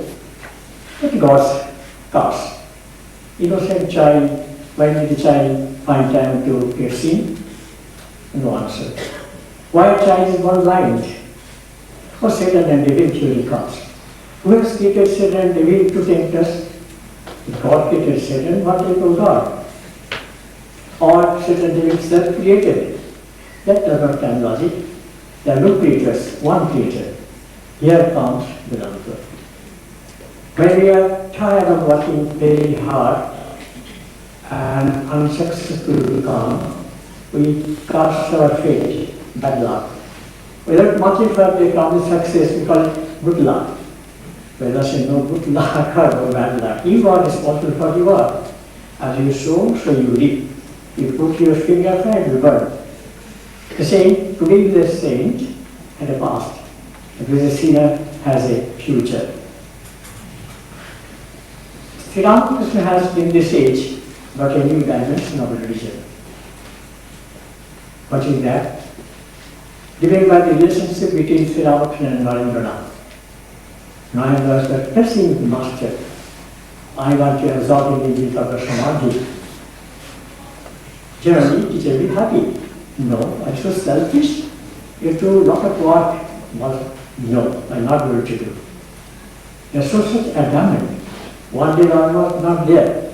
She had a difficulty of Naren Shikha Deve, not teach. And Naren came on by and said, now what you say? I will not do anything. Finally, they had got experience and it becomes small. The turning point of this age. My child, you're not allowed to enjoy this wish. You have to do mother's work. At the time, you had not the courage to or strength to fight argument. He kept quiet. Then he explained, Ramakrishna has nicely put the words of Sri Ramakrishna. Not anybody anxious to see God with eyes closed, come to see God with eyes open. He will understand this. He said, this is Jnana and Vijnana. Jnana, when you close your eyes, Shivadi, that's supreme consciousness, knowledge of God. If your eyes open, all are gods, manifestation of God. One day he was explaining to Narada.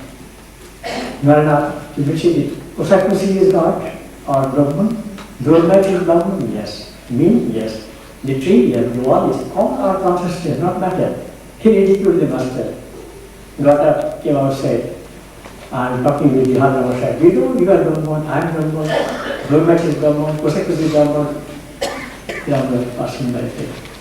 Naren, what are you doing? Just touch. Naren kept quiet, he did not admit. Told later on, by his touch, as one screamed from my eyes by a woman. And I could see clearly all Brahman consciousness. That is called Chidananda Vedava said, that everything is not consciousness. Came home. He said, 3 days I was in that stage, and I believed what the master said. And from that point, Sri Ramakrishna trained him. Sri Ramakrishna knew he had a message to the whole world. And he selected 2 persons to carry out the message. One is Holy Mother Sharadevi and Swami Vivekananda.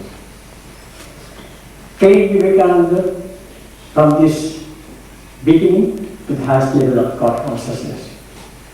And he said, Knowledge will not ask his own mukti. When you see the sufferings of others, it happened. First you have seen the poverty in your home, some rich family, no sufficient food. Then it traveled the length of India, saw poverty, superstition, illiteracy, tears came down. Came down to Konarmari, on the rock he meditated, after some report 3 days, 3 nights, or 1 day, 1 night. It will later on, what is the subject of my meditation? Sufferings, all suffering. And then he told later on, later, even back then, Maharaj wanted his own mukti, how change came. May I be born again and again, and suffers thousands of miseries, so that I will worship the only God that exists, the only God I believe in. The sum total of all souls, and above all, my God the wicked, my God the miserable, of all countries, of all races, will be the special object of my worship. This is transformation, revolution of age of religion made by Sri Ramakrishna. He trained Holy Mother Sharadevi. Buddha married, renounced the world. Christ did not marry. Chidananda married, renounced the world. Sri Ramakrishna got married, he was own concept. Allowed Sharadevi to the last moment.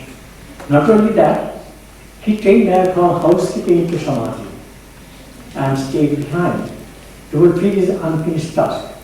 what is abstract? Practical Vedanta. To speak of Vedanta, abstract, practical Vedanta, say Holy Mother Sharma. In various ways we read her life story, one to Catholicity. Sister Lilita or Movement Nagar came to do work in India. Those days they hated Indians. Indians also want to avoid their touch. Narayana came introduced them to Mother. Mother, they have come to South India. They are staying in a hotel. I don't know why you sit. They are my children. Came from university. They are my daughters. It is not difficult to understand now. Those days, no books were published, no pictures were published of Holy Mother. Wife of a Brahmin, Orthodox Brahmin family. Can you imagine? Mother. To her, Amrit Rabba and Sai Sharda one. What is the last message? If you want peace, my child, don't find fault with the others. It's your own fault. And the whole world is your own. No one is alien. That is Vedanta. No one is foreigner. The whole world is one. She had no formal education. Residing in a village far away from Calcutta, and she had vision to find peace, to share sadhana. If you want to realize God, think of God. If you want to get peace, sadhana. So, this is Holy Mother Sharma. Swami Vivekananda gave her Sangha name, Mother with Sangha. And so many ways Holy Mother shaped the Sangha. Swami passed away in 1902. He started this work.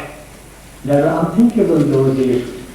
But the disciples of the devoted, gradually they realized, Master Mosai, recorded gospel, he had to take time to understand, come to that stage.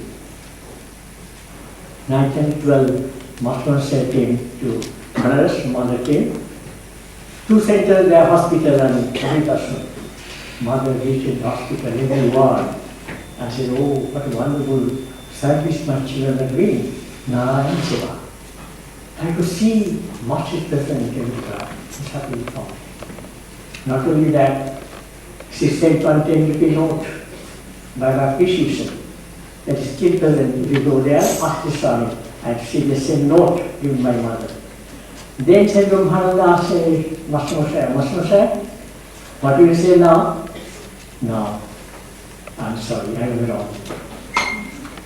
Then came another shocking news to Ramakrishna order. Government General of India in those days gave a talk in Dhaka, Dharma. Ramakrishna Mission apparently religious mission, but helping the terrorist movement, political leaders. All were afraid to come. When it came to Mother, asked Swami Chidananda, you are not doing any politics. Tell the Governor General what they are doing. When Chidananda got courage, take the Governor General and mention about our work and activities. He invited to visit Belur. He came and went back, had withdrawn his statement. Those days, Governor General, I was wrong. Not only that, he sent a letter apology to Swami Chidananda, Mother. And that time came. Advaita Mayavati. Swami desired to think of Advaita, not Buddhism, in one center. After the passing of Captain Xavier, Swami came in December 8th, and were going down. One place was there, a picture of Sri Ramakrishna, flower of Sarapa, incense were burned, he made a comment. That old man has come for here. I had a desire, there is no puja, no ritualistic. They removed all the pictures. Could not believe, removed from their heart, rotated to Holy Mother Sharma. That we not elaborate puja, but Swami said in the other way, what should we do? Remember, Mother's status, Sri Ramakrishna, her Lord, God, everything. And in her name we are here. Mother, historical letter. Well, our Thakur is Advaita. And when Maharaj wanted to have that place, Advaita had to be there. and that problem was over. The problem like these things. So, modern we find practical Vedanta philosophy. Now, the other day Dalai Lama in India made a comment that all troubles and problems and sufferings can be summed up in 2 points: our ego and selfishness. Unless we develop moral and ethical values, it is impossible. So here comes Vedanta. Three persons gives the idea value-oriented education. Today, our material knowledge, secular, are the heights of peak and glory and power, minus values of life. They are imbalance. Every child, 3, 4 years, 5 years, shooting the same. They are not at fault. They are not told what is the balance of life. But in ancient India, Vivekananda says, this idea was given both secular education, spiritual education. At the conclusion of his education, the teacher is in part to his conclusion address like this: be truthful in thought, speech, and action. Don't neglect study, both secular and spiritual. What we have studied, study and practice. Are your father as God, are your mother as God, and your teacher as God. Get yourself married. And marriage values are there. 5 dates on to read. Devori, Rishiri, Pitri, Matri, Devori, reading.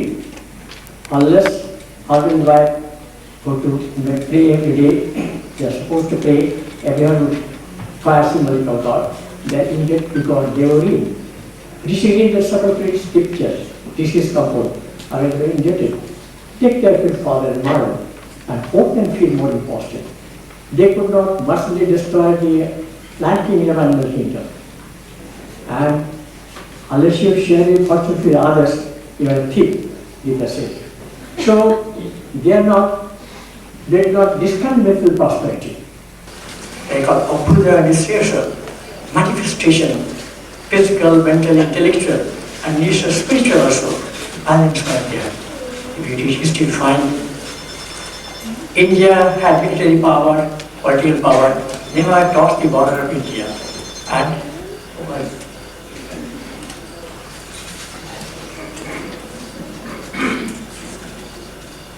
ask me to continue.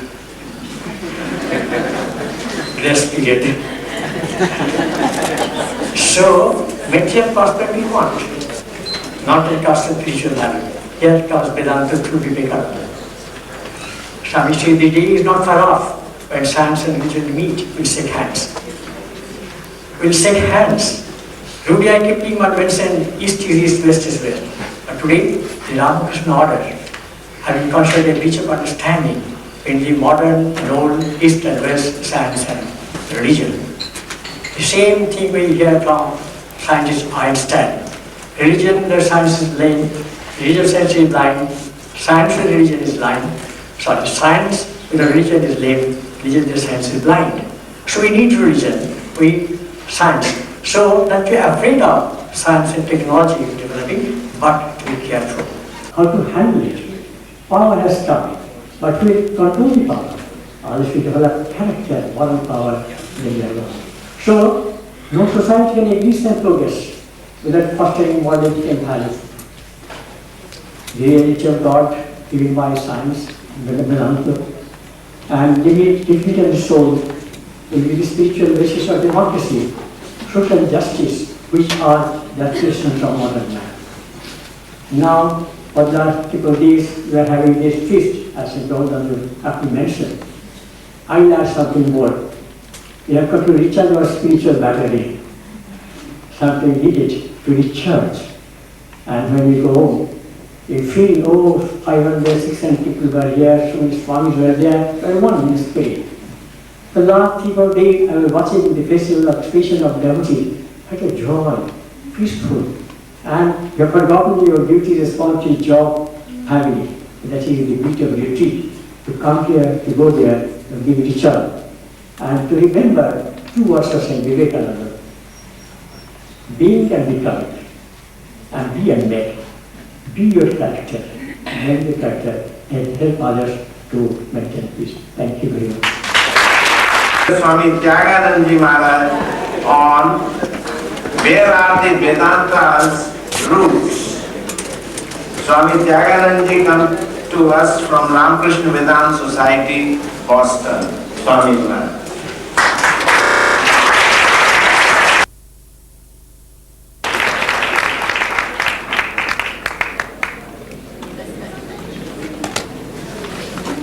या कुन्देन्दु तुषारहार धवला या शुभ्रवस्त्रावृता या मीनावरदण्डमण्डितकरा या श्वेतपद्मासना या ब्रह्माच्युतशङ्करप्रभृतिभिः देवैः सदा वन्दिता सा मां पातु Saraswati Bhagwati Nisheshajadyāpaha. My salutations to Devi Saraswati, the goddess of knowledge and wisdom. Respected monks and dear friends,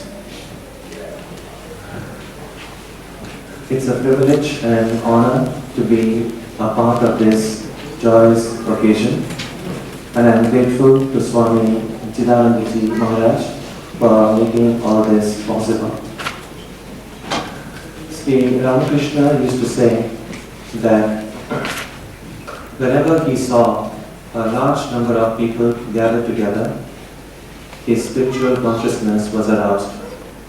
And especially when the gathering of this time, when we come together bound by common ideals,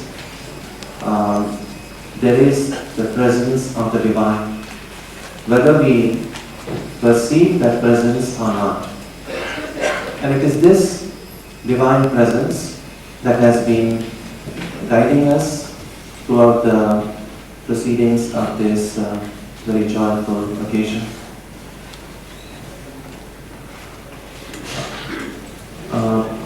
My subject is in the form of a question.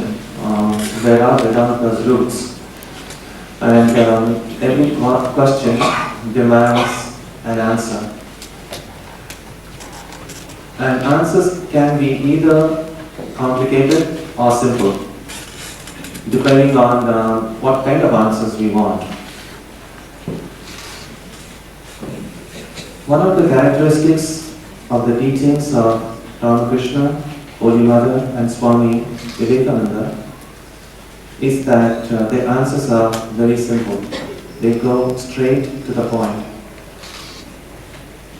What they provide is a kind of quick fix therapy in the spiritual field.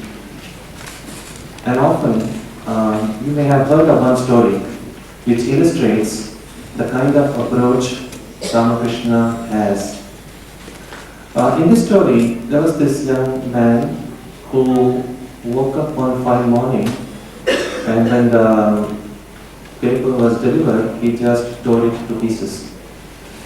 And the other members of the family didn't realize what was wrong with him. They perhaps thought that there was something in the paper which he may not have liked, which is why he tore the paper to pieces. But then they discovered that any paper in the house, wherever he saw paper, he started tearing it to pieces. And then, of course, it was very serious when they started tearing down dollar bills and paper documents. And so they obviously thought there's something wrong with him. And they rushed him to a doctor, and the doctor examined him, gave him some shots and pills, but the problem was not solved. He continued tearing paper. They had to lock him up in a room. And after that, they showed him to many different doctors. Some suggested electric shock, some suggested psychotherapy, some suggested all kinds of things. New age therapies and old age therapies. Nothing seemed to work. Fortunately, there were wealthy people and they could afford to spend a lot of money, even though their insurance didn't cover this kind of illness. But the problem was not solved, and they were very depressed. Then a friend of the family came and told them that just on the next street, a new clinic had opened a young doctor was there, and they said, why don't you show it to him? And these people said, we have taken this guy to the best doctors in town, best doctors in the country, and they couldn't do anything. So we doubt whether this young doctor might be able to help. Anyway, so when the friend persisted, they took this man to that doctor. It was a small clinic, just a 10 by 10 room, just one table and a few chairs. So they sat down and they explained the problem to this doctor. The doctor said, just please remain seated. I would like to say something to this patient. So he took the patient and they just walked in that same small room from one end, from one wall to the other wall. They walked a couple of times. This doctor put his hand around the shoulder of this patient and they walked a couple of times. And he whispered something into his ear. And then told the family, go, he's cured. And of course, they didn't believe it. They thought this doctor is making fun or something. So anyway, he returned home, and to their amazement, they found he was really cured. And they were still skeptical. They said, maybe the problem will arise again. So they waited for a day, 2 days, 3 days, and he was really cured. They were so grateful. No medicines, nothing. He was just. So they went to the doctor and said, just ask for whatever you want. We are so grateful to you that you have solved this problem. And of course, he was a very modest person. He just said whatever nominal fee he had. And then the family members asked him, we noticed, how did you manage to cure him? You didn't give him any medicines, you didn't run any tests. But we noticed that on that day, you whispered something into his ear. What did you tell him? And the doctor said, I just told him, stop tearing papers.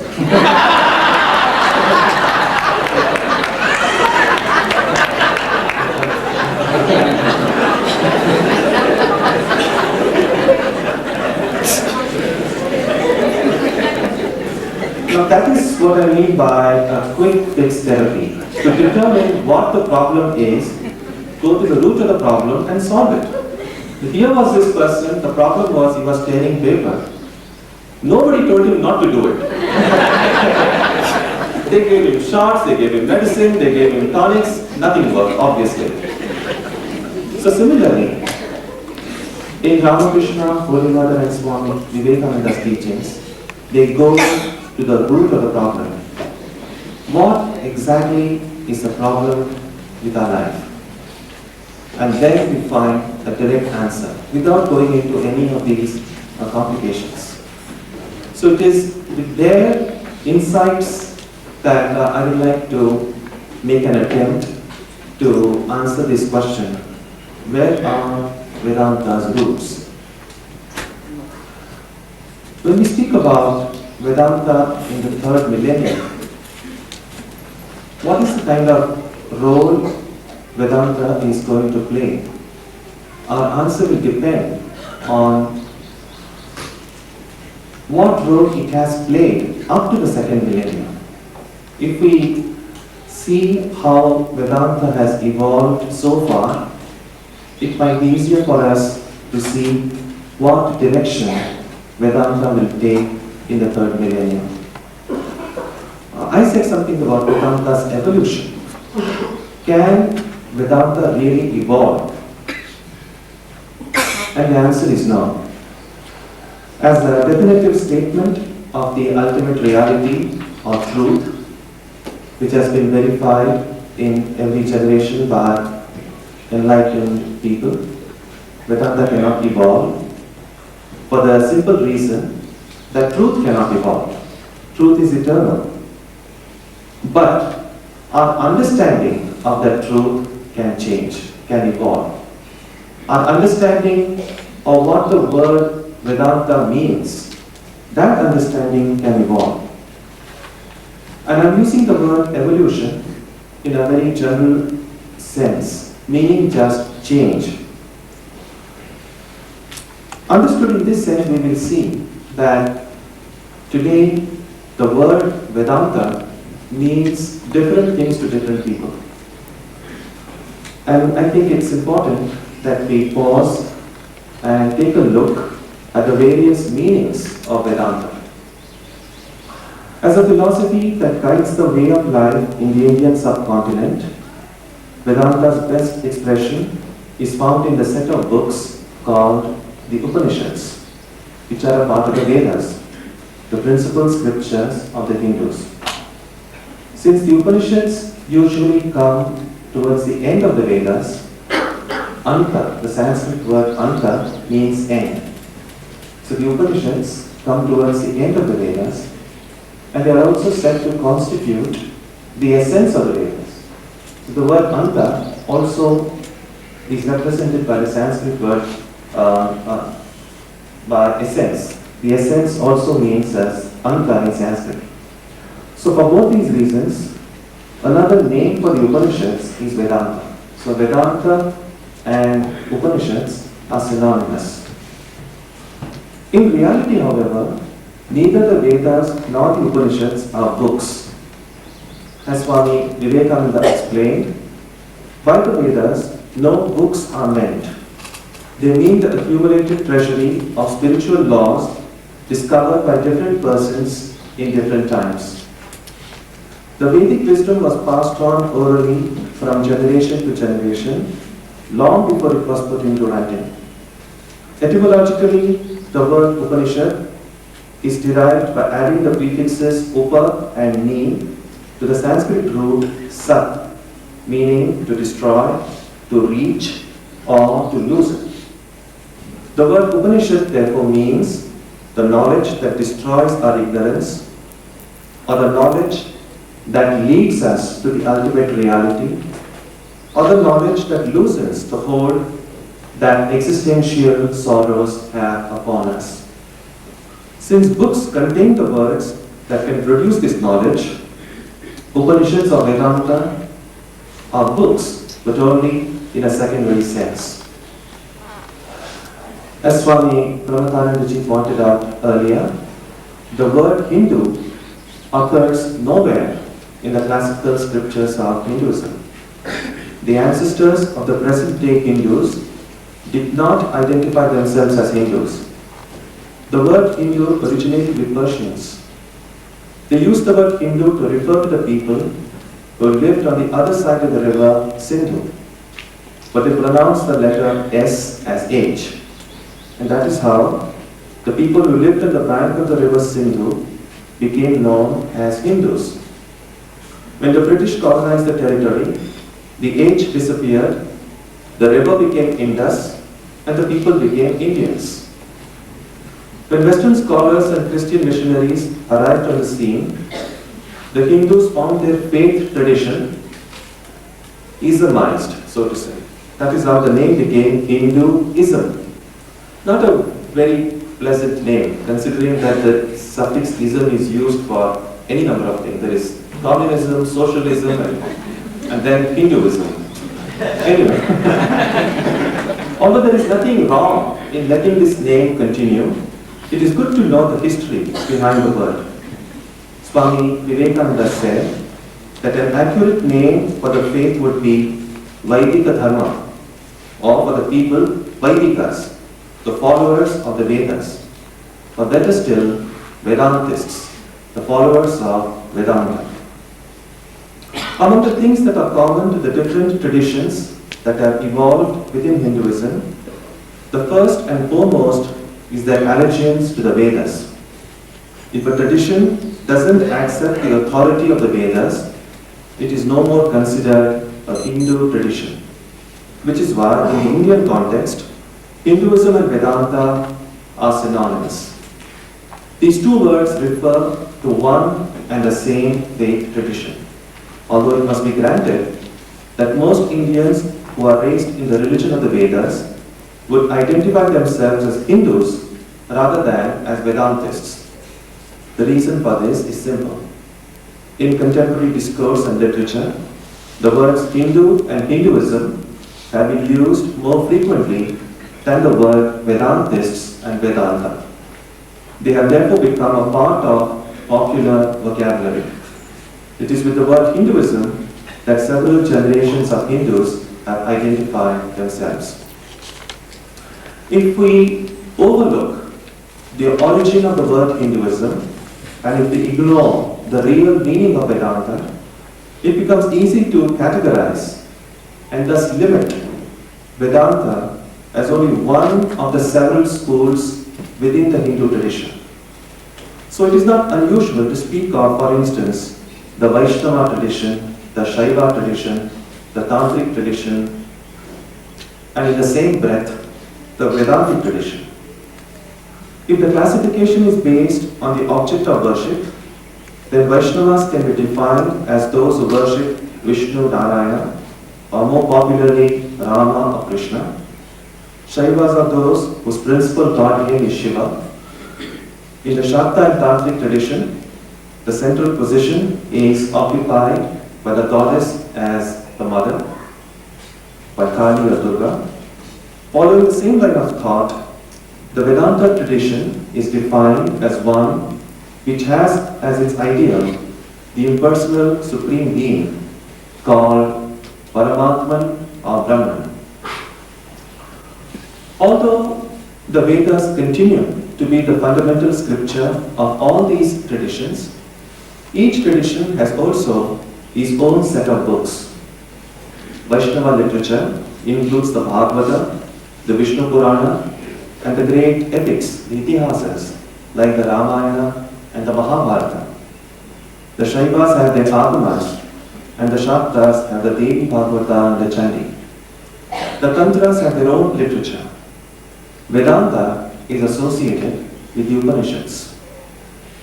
You will notice that at this stage, the idea of the word Vedanta as synonymous with Upanishads is given up, is abandoned. Vedanta is now considered one of the many streams within Hinduism, with Upanishads as its main scripture. Sometimes Vedanta is called the philosophy of the Upanishads. Nowadays, Vedanta is often identified as the philosophical foundation of the Hindu religious structure. In the traditional enumeration of orthodox philosophies, called Astika Darshana, Vedanta is listed as one of the 6 philosophies. What makes these schools of thought orthodox? The fact that they all accept the supremacy of the Vedas. In theory at least, each of these is supposedly propounding what it perceives as the essence of the Vedas. And thus etymologically, each of these philosophies is really Vedanta. 4 of these orthodox schools, Sankhya, Yoga, Nyaya and Vaisheshika, develop their own views of reality with only a minimal reference to the Vedas. And the other 2, Purva Mimamsa and Uttara Mimamsa, base their views almost exclusively on the Vedic revelation. Purva Mimamsa principally deals with the ritual portion, which is called the Karma Kanda in the Vedas, and relegates the knowledge portion, Jnana Kanda, to a secondary status. On the other hand, Uttara Mimamsa does just the opposite. Clearly, they differ in their perception of where the essence of the Vedas lies. But traditionally, the name Vedanta has stuck with only the Uttara Mimamsa. This happened because, unlike the other schools, Uttara Mimamsa principally draws from the Upanishads, which, as we have seen, are synonymous with Vedanta. Some more changes can be noticed when Vedanta becomes only one part of the Hindu tradition. Oftentimes, Vedanta is considered a non-dualistic school of thought and practice. It is contrasted with the devotional strains that can be found in other traditions. Even if there are non-dualistic concepts present elsewhere as well, the tendency is to show that the non-dualism of Vedanta is somehow different from the non-dualism of other traditions. So we see that the meaning of Vedanta undergoes a twofold contraction.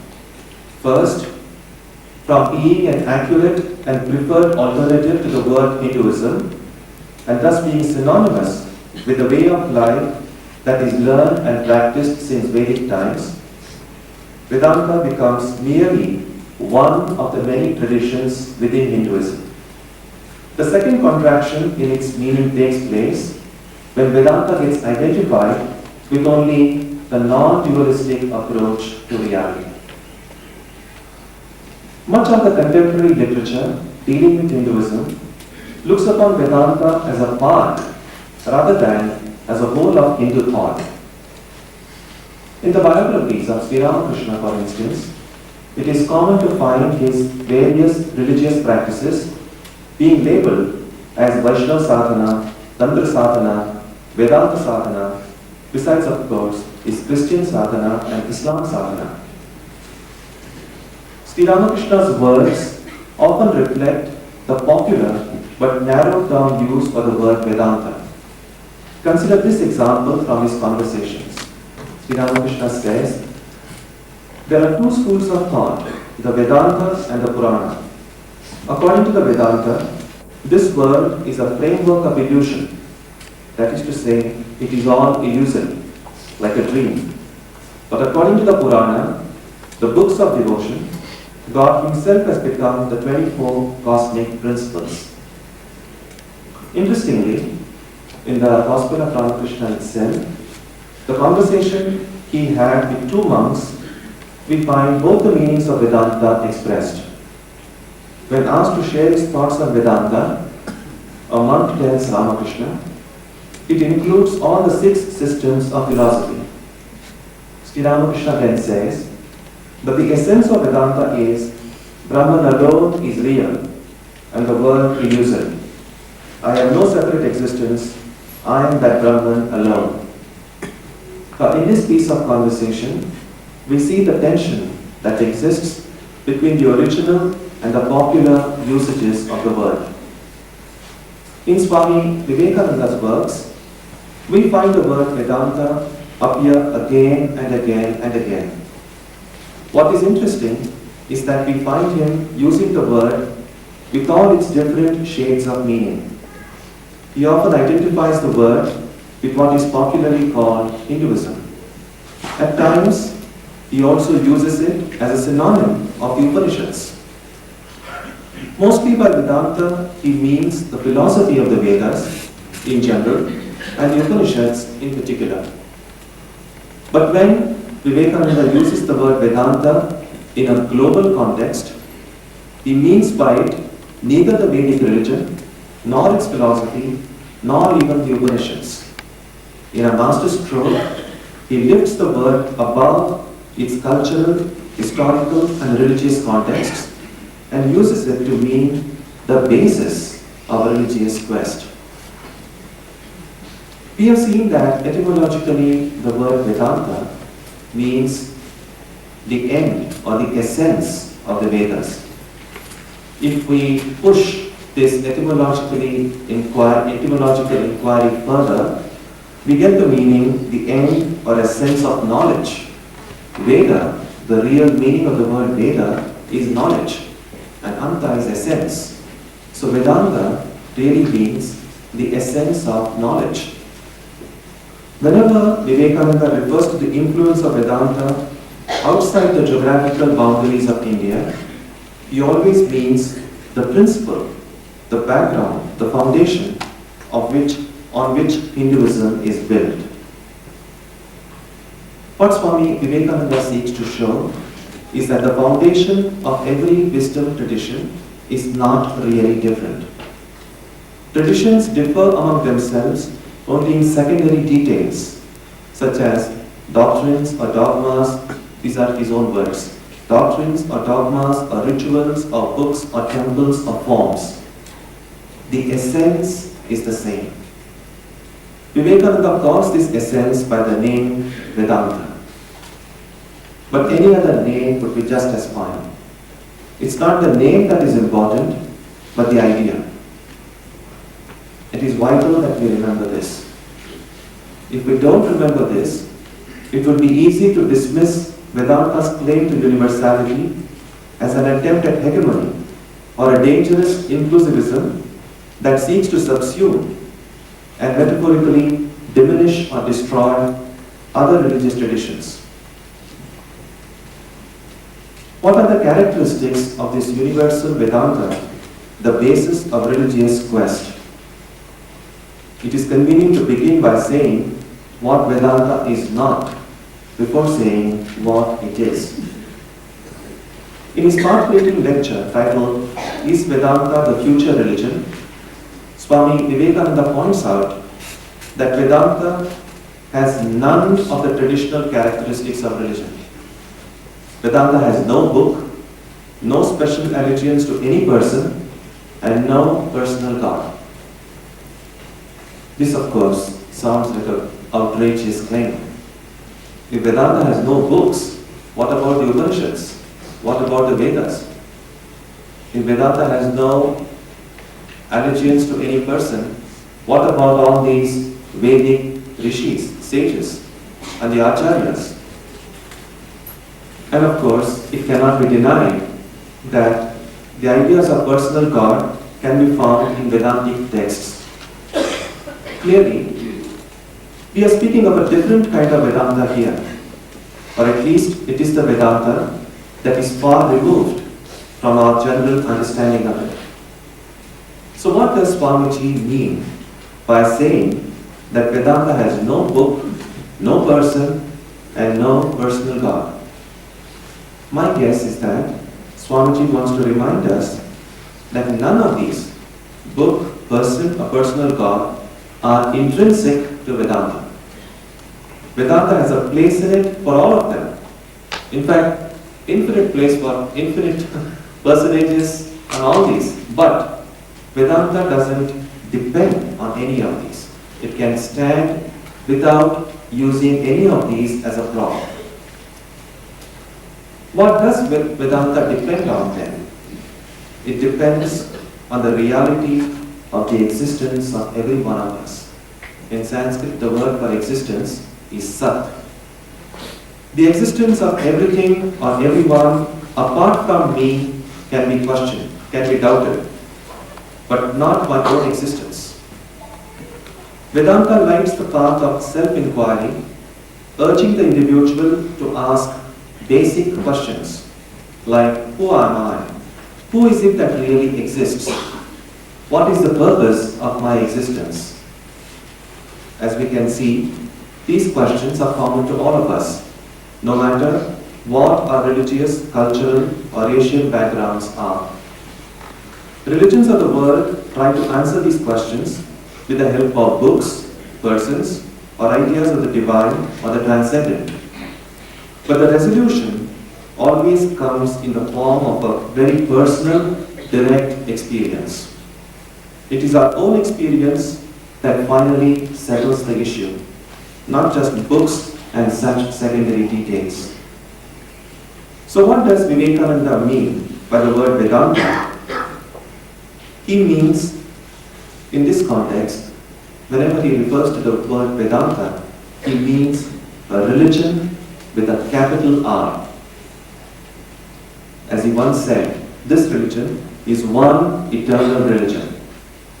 According to Swamiji, it is this one eternal religion that is, to quote his words, is applied to different planes of existence, is applied to opinions of various minds and various races.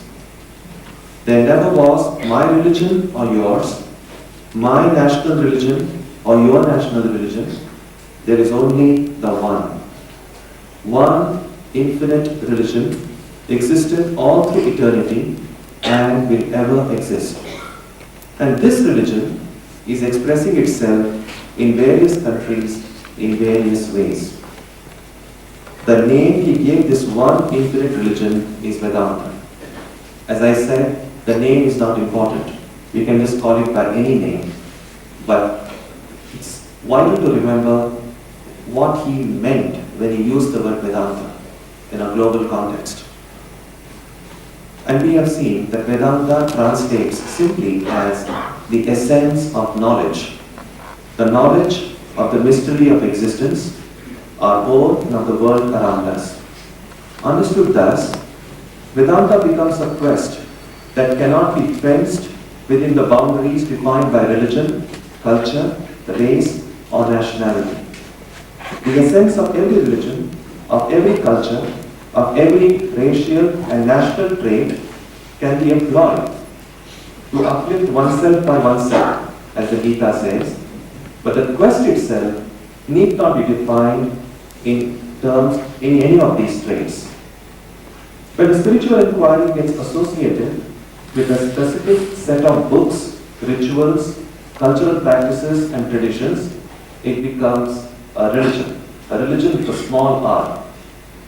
Every seeker of truth needs some religion or other at some point in life.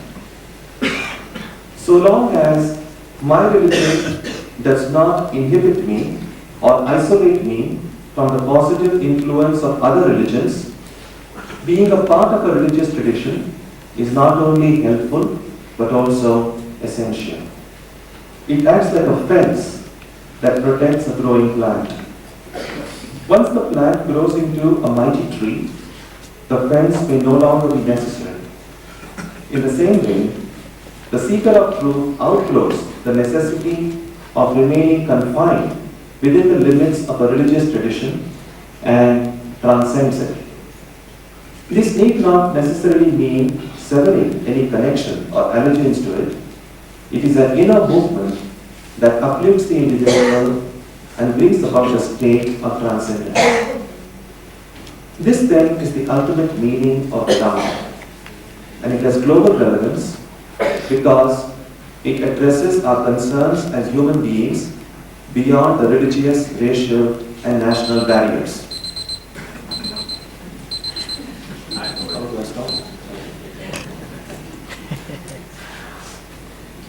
So to conclude, we have seen the important ways in which Vedanta is understood and identified. Technically, it is the most appropriate name for the religion practiced by the present-day Hindus. Popularly, it is considered one of the many traditions within Hinduism and often identified with a non-dualistic approach to reality. Literally, Vedanta is simply the essence of knowledge, and every true seeker of knowledge is a Vedanta student. When we deliberate on the role of Vedanta in the third millennium, we need to ask ourselves, which of the meanings of Vedanta do I have in mind? No matter what Vedanta means to us, one thing is certain. The roots of Vedanta are neither in the East nor in the West, neither in any particular culture nor in any particular language. The roots of Vedanta are neither in books, nor in persons, nor in places. The roots of Vedanta are in the hearts of every one of us. If we can reach out and touch those roots, they will guide us upward along the tree until we discover the fruit of knowledge in the palm of our hands. Whenever we try to seek that deepest truth which is lodged in our own heart, we would have already begun our journey towards the truth. What Vedanta assures us is that every one of us, every single one of us, has that capacity, that strength to realize the infinite potential lodged within our heart. We are more than what we think we are. And if we continue our quest for that ultimate reality with one-pointedness, with simplicity and sincerity, we are sure to discover that divinity which is within us. And if we are able to find the divinity in our own heart, it will become much easier to see the divinity everywhere around us.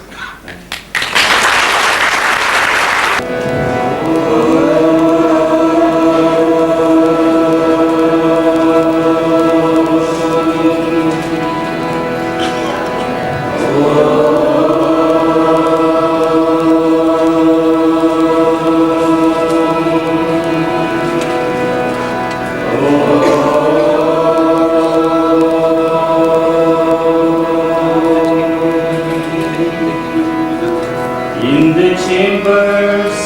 my heart, a shrine I have for thee. Come, O Lord, come, O Lord, come thou dwell in me. Come, O Lord, come, O Lord, come thou dwell in me. In the chambers of my heart, a shrine I have for thee.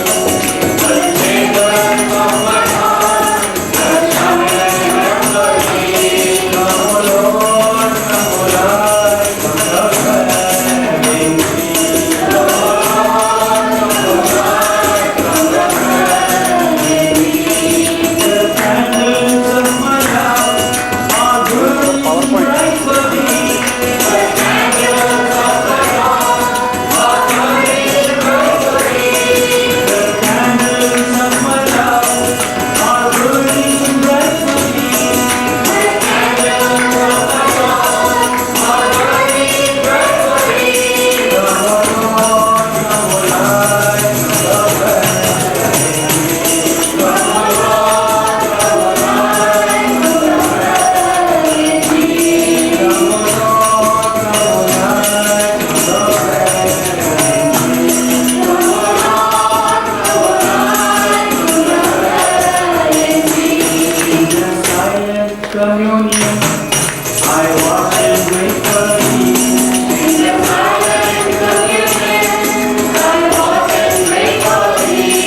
सर्वधर्मस्वरूपिणे तावकाय धर्मस्य सर्वधर्मस्वरूपिणे अवतारवरिष्ठाय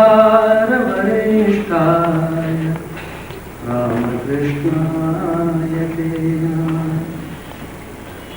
असतो मा सद्गमय तमसो मा ज्योतिर्गमय मृत्योर्मामृतङ्गमय। ॐ शान्ति शान्ति शान्ति। गाओ रे जय जय Ramakrishna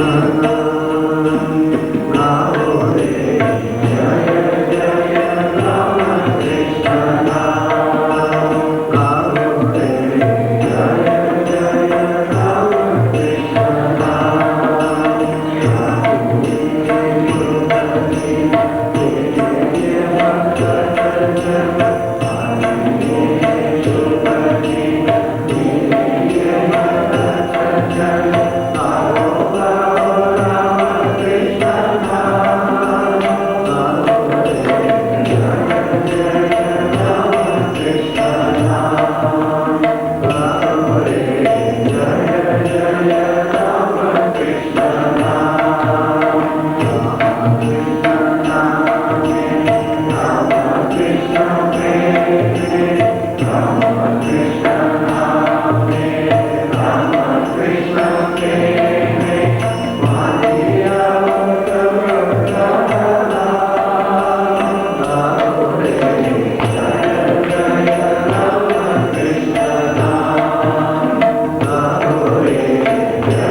Invocation by Swami Chidananda Maharaj.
Shema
his blessings and his talk.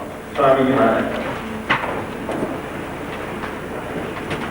Very senior monks, dear junior brother monks, and my very dear friends and devotees of Sri Ramakrishna, Holy Mother Swami Vivekananda and Vedanta. I am deeply indebted to Swami Chidananda for inviting me to participate in this historic third Millennium program being held here. You have already heard last night the purpose of this program explained so clearly by Swami Chidananda. Everywhere in the world there is a great expectation of joy, peace, brotherhood and cooperative efforts to come from this millennium. Vedanta's message has always been one of everlasting joy and peace to all. The more we know about the religion and philosophy of Vedanta, more we are likely to practice and realize these fruits.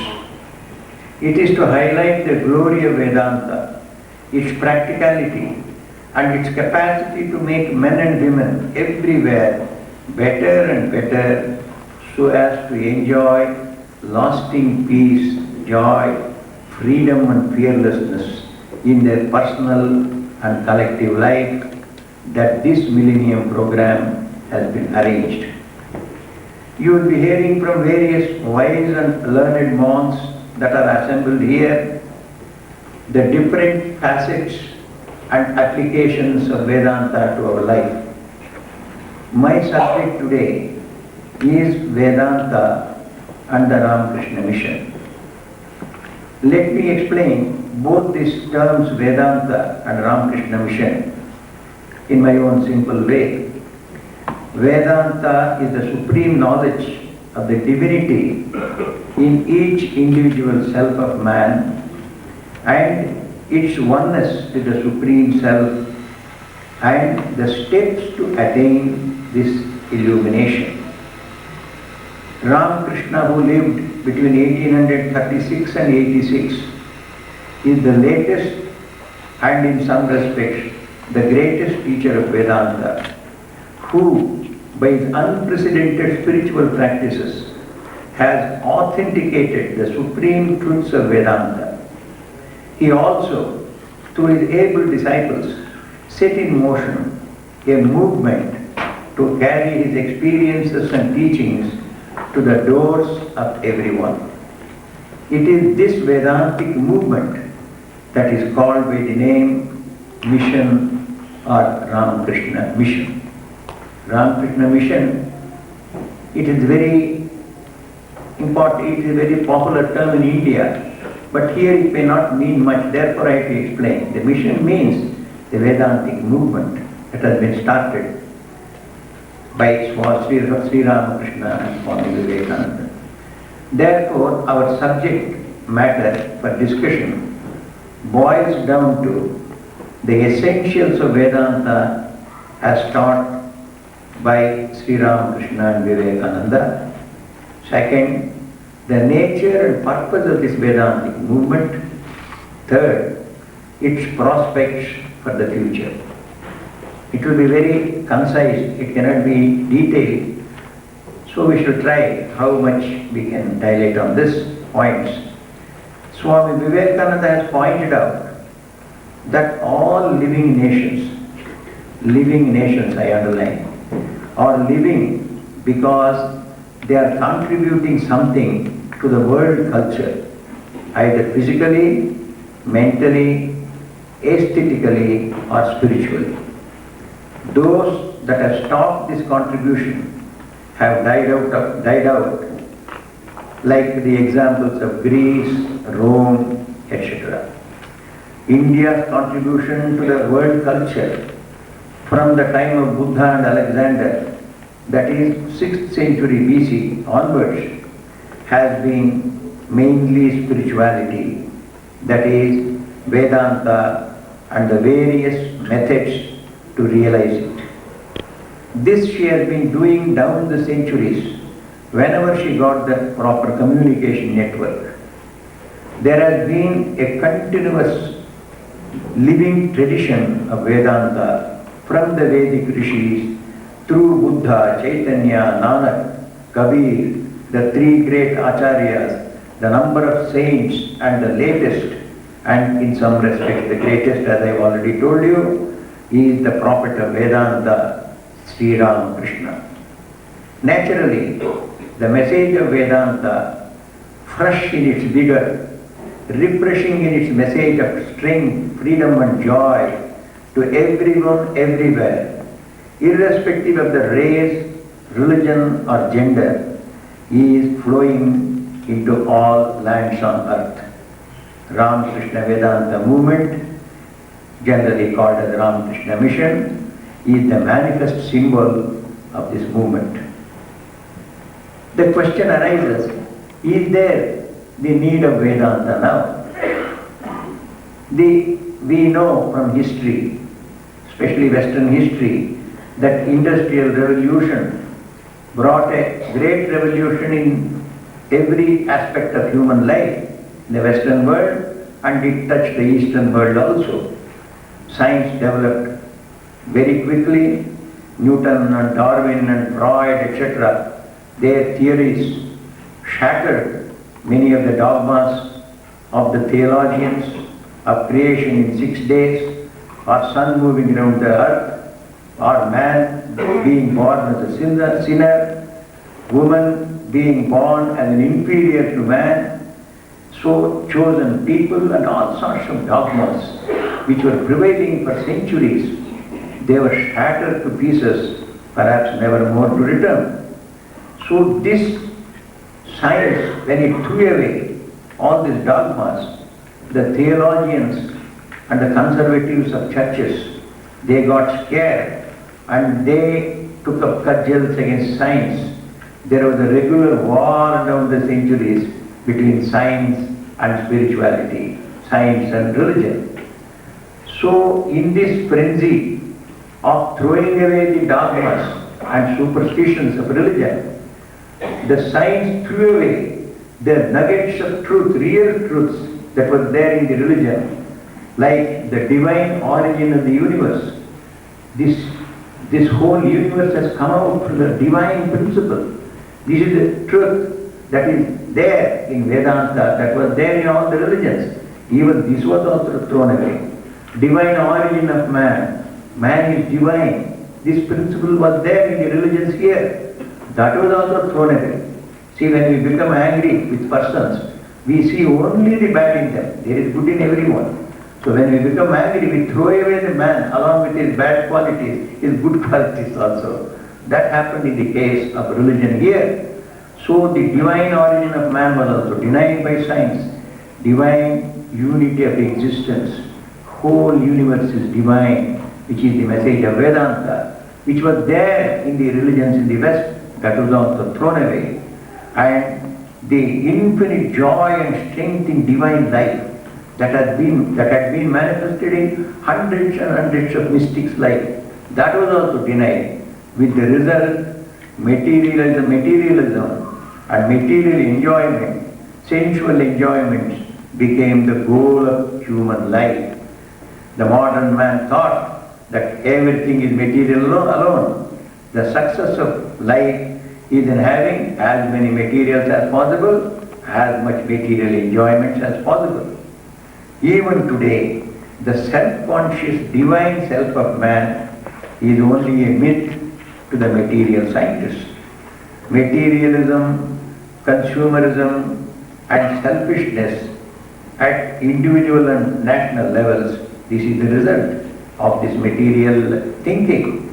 Frustration, we know that the spiritual man cannot be satisfied with only material things. So natural result of this materialism is manifesting in society in many forms: frustration and greed, violence. And these have made people afraid to move out freely in their own towns and streets. Each home has become a prison for the person. People are not able to move out freely in this modern society. And man who is spiritual cannot be satisfied by materials and material pleasures alone. He is becoming clearer and clearer to thinking people all over the world. Amidst plenty, we are poor and lonely in our hearts. Amidst pleasures, we are getting frustrated. This is the state of things in developed countries. What is the state of undeveloped or underdeveloped or developing countries? It is also not very bright. There is lack of education, there is poverty, there is social disunity, there is exploitation by other developed powers of these underdeveloped and developing powers, superstitions, lack of self-confidence and self-effort. These are the things we see in the developing countries.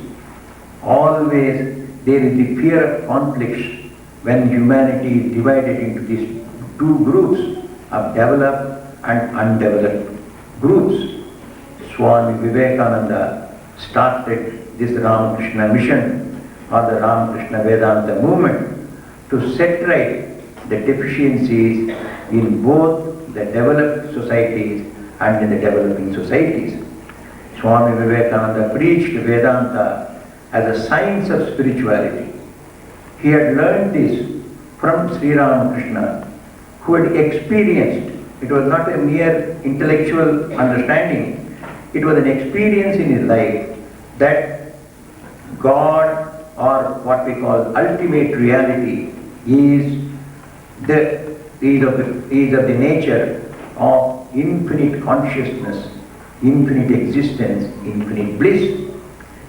Sri Ramakrishna saw this ultimate reality with form, without form, and in the form of the whole existing universe.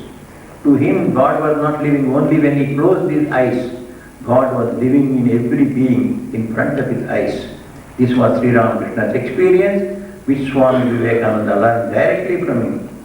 Sri Ramakrishna saw man as God's image, and he advocated that service to man is one of the highest spiritual practices that a modern man can practice.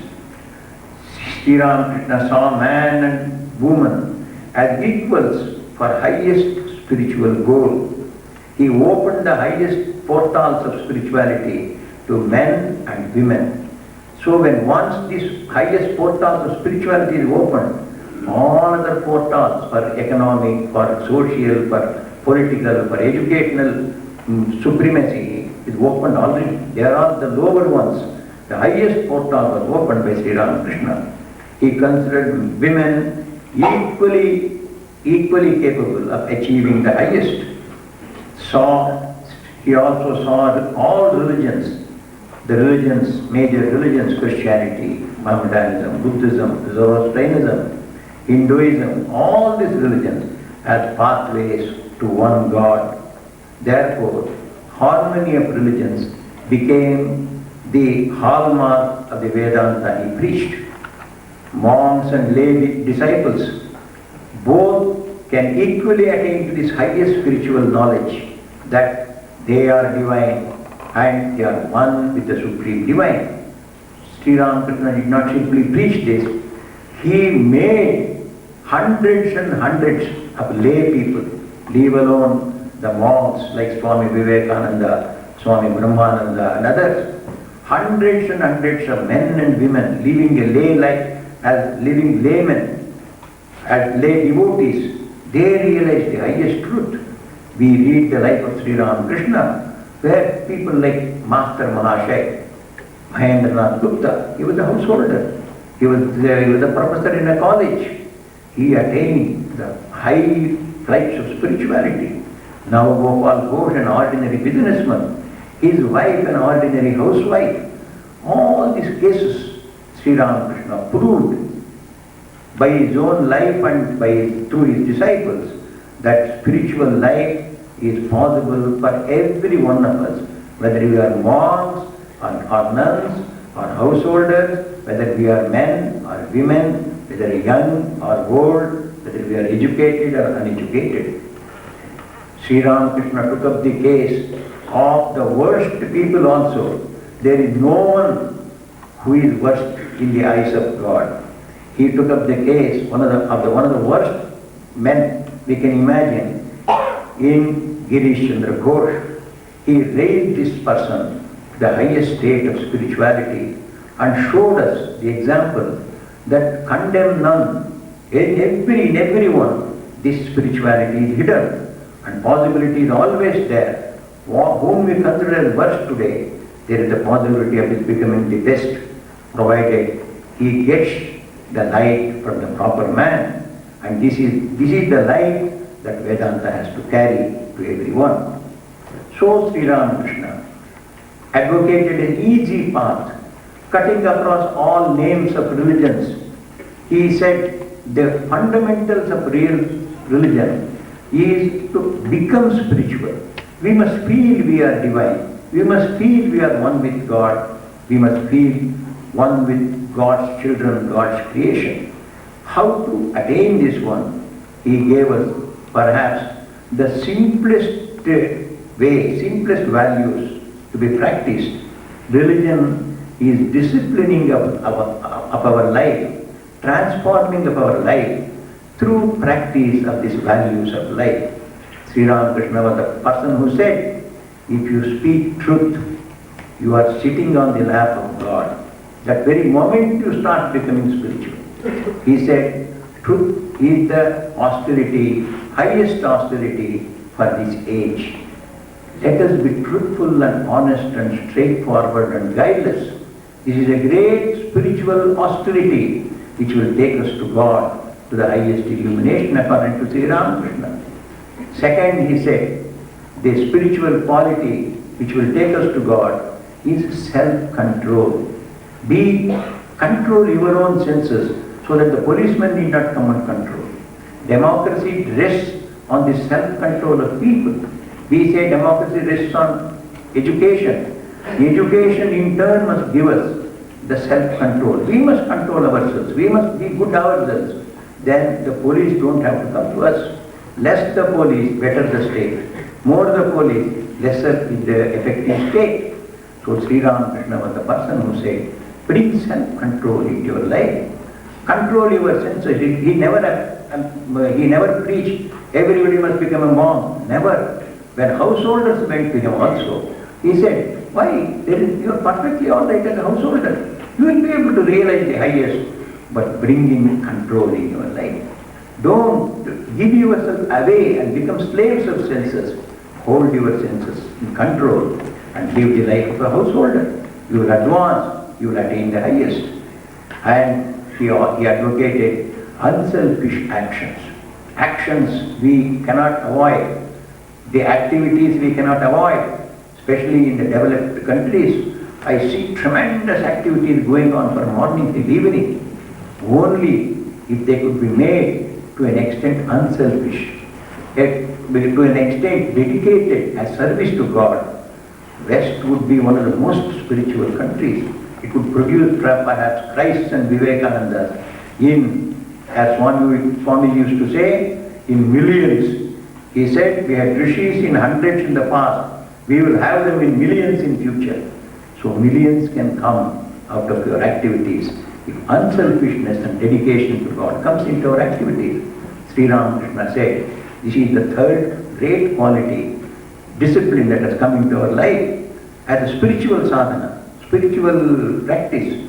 And the most important one that he said was prayer and meditation.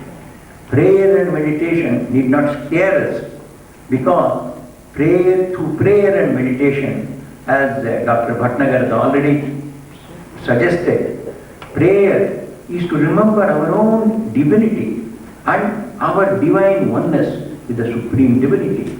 All of us are one there. So we remember this one in the morning and in the evening, or at any time we pray.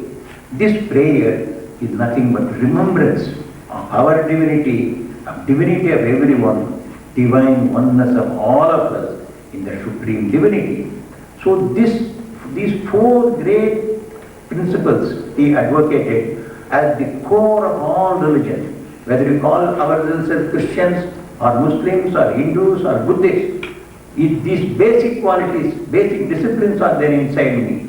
In truthfulness and selfless activity, dedicated activity, self-control, prayer and meditation. If these come into us, we will be better Christians, we will be better Muslims, we will be better Buddhists, better Hindus, better and best Vedantists. Vedanta is this religion that is based on these principles of discipline and transformation of our life. So this is to put this into practice, Sri Ramakrishna himself suggested ways of forming an association of the lay disciples as well as the monastic disciples, and they formed a sort of an association. This has become the Ramakrishna Vedanta movement.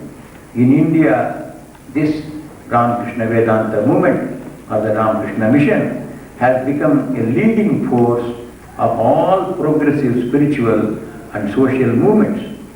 Social through unity, through love of spiritual ideal. Everyone loves Sri Ramakrishna's ideal. Everyone loves Swami Vivekananda as an ideal person. Through the love of these people, the Indian people who were scattered, who were divided in so many ways, by caste, by creed, by colors, by regions, by language, they are all coming together as a great single unity. So I was just thinking about an incident. A group of unlettered, uneducated people from one of the states, Andhra Pradesh, these people went taking a bus for themselves, some devotees. They were devoted to Ramakrishna and Vivekananda, that is all. They did not know the language of Bengal, and they went right away, right into Jairamvati and Kamarpukur. And there they met those people. And on their way back, I was in Calcutta at that time, so they came and met me, these 30 or 40 people, unlettered villagers of Andhra Pradesh. Then I asked them, how did you find those people in Bengal? You did not know their language, you do not know their culture, how did they treat you? Oh Swamiji, they said, much more than any of our nearest relatives. They treated with so much love and respect. Oh, we cannot forget it.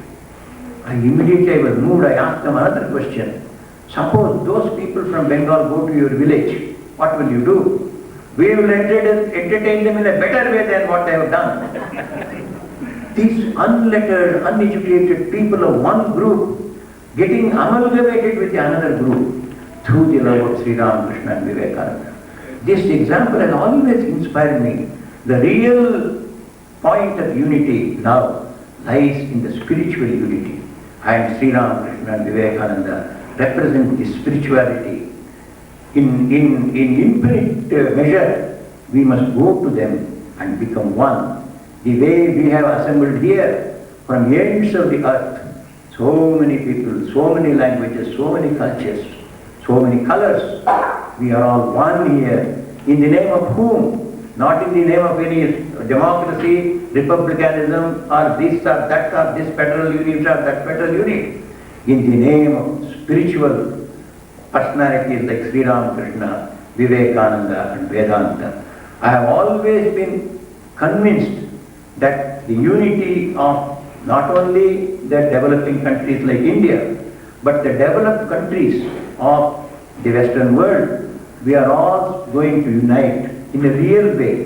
That means through love, through cooperation, through help, self-help, and extending the hand of help to others, in developing others who are underdeveloped, and exchange of views at the level of education, at the level of spirituality. All this is going to come through the inspiration of Sri Ramakrishna and Vivekananda. What to speak of we educated people appreciating Ramakrishna and Vivekananda and the Vedanta movement. I have worked for 2 decades among the tribals. Whenever I have talked to the tribals about Vivekananda and Ramakrishna, immediately they have reacted tremendously, and they have Their lives have been transformed. Modern education has been given to them in the name of Ramakrishna, along with the values of life, which has generated self-confidence, self-respect and self-effort in them. And today, we find some of the best tribal people in India are those that have come under the influence of Sri Ramakrishna and Vivekananda. If I had time, I could have talked to you for hours over this one. It's one of the joyous subjects that I talk about. Today I will restrain myself because we don't live in a world of eternity, we live in a world of time. Therefore, in conclusion, I only pray to Sri Ramakrishna, Holy Mother, Swami Vivekananda, to bless us, to progress in living this Vedanta in our lives and helping others to do it. Thank you very much. Swami Chidananda Maharaj.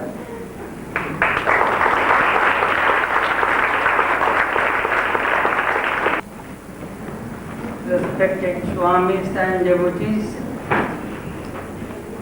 first I congratulate Swami Chidananda ji for inviting us to participate this wonderful convention Vedanta in the third millennium. My topic, Vedanta in the West, past, present and future.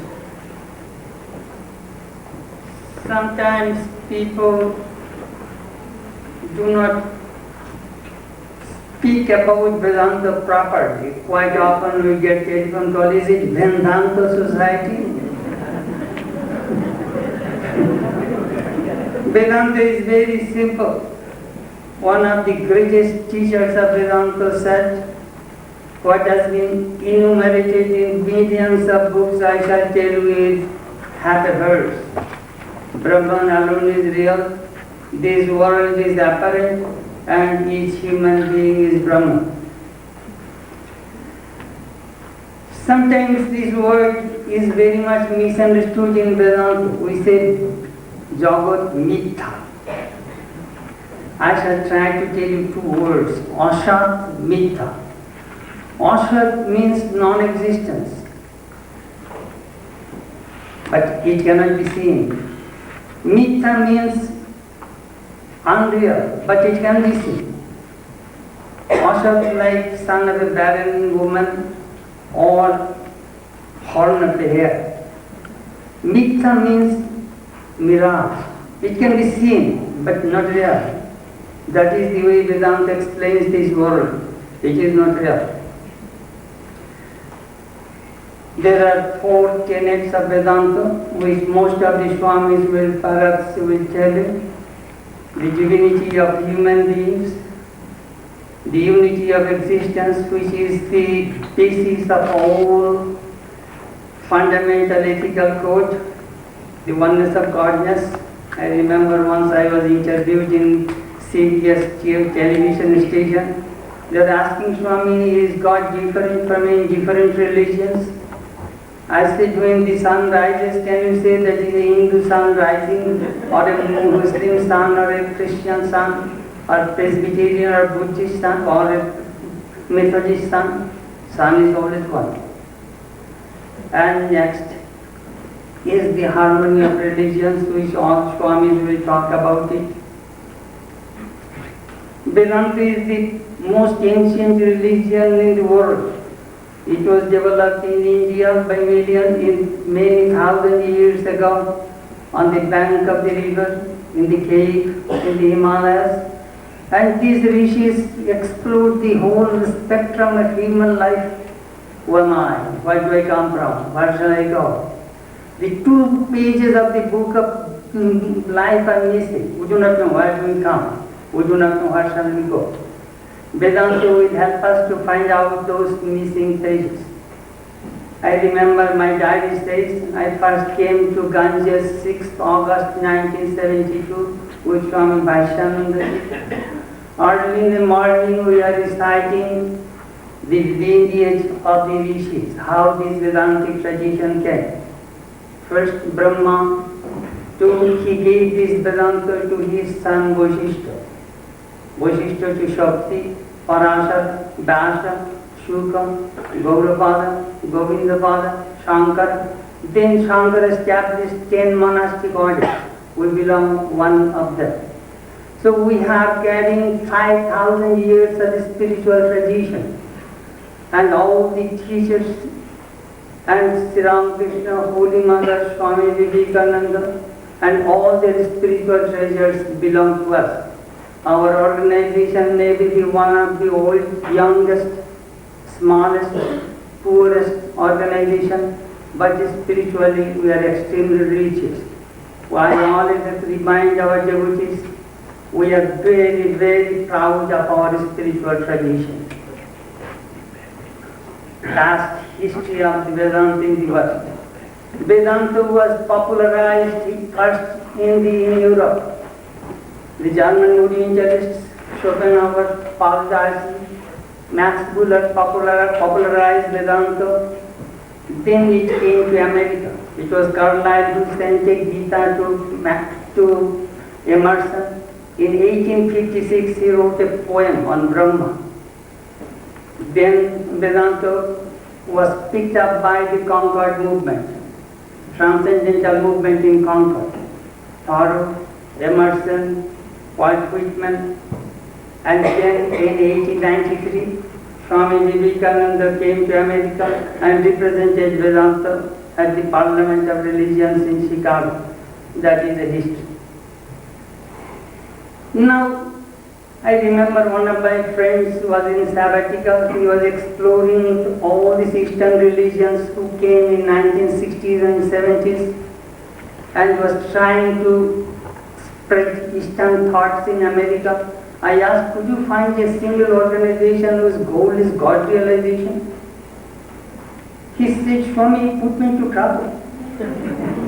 Only one group I saw in Denver whose goal is Satur, a Buddhist organization. They want some kind of shaman. Sri Ramakrishna said the goal of human life is to realize God.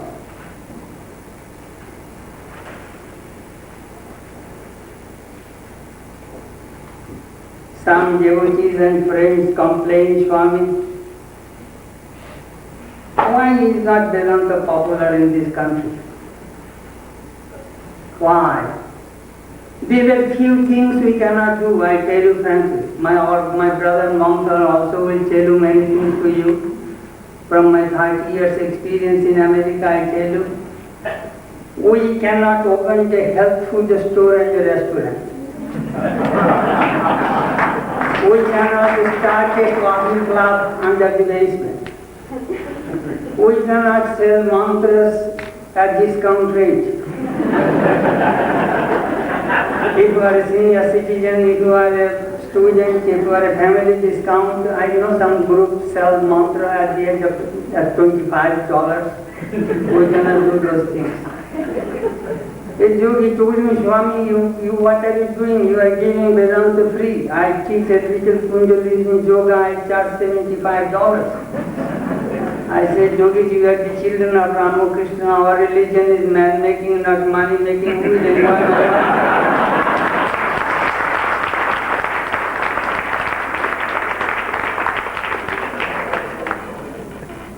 Sometimes I really get confused. A young man was trying to practice levitation in our basement. He bought a big rubber tube and jumped in. And I asked, what are you doing? Swami, I am practicing levitation. So could you show me? Oh no, I am in a hopping state. I said, how much did you pay? Swami, I paid $3,000. I don't, by paying $3,000 you have become a fraud.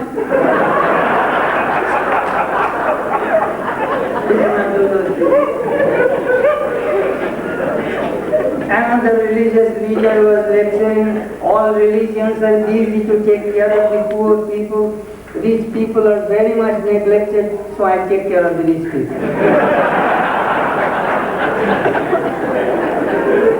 We cannot open a bingo game in our church. I remember one girl came to our church. We have 8 churches in St. Louis that were fence to fence.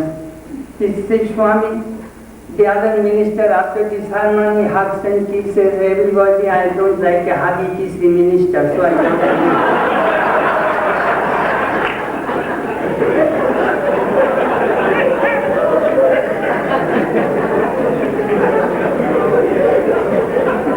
We cannot conduct marriages either. There is a church in the northwest. 5,000 couples are the members of the church. Goal, marriage. Marriage is the goal. We cannot do all sorts of things. We cannot sell samadhi cushion either. The present situation.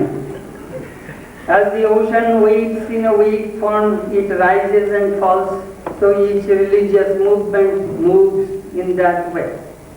We have 13 affiliated centers in USA and Canada, and nearly 20 branch centers, and many unaffiliated centers all over the country. Each society is working according to its own capacities. Our movement is slow and steady. It is true that we do not have millions of followings all over America, but I am positive.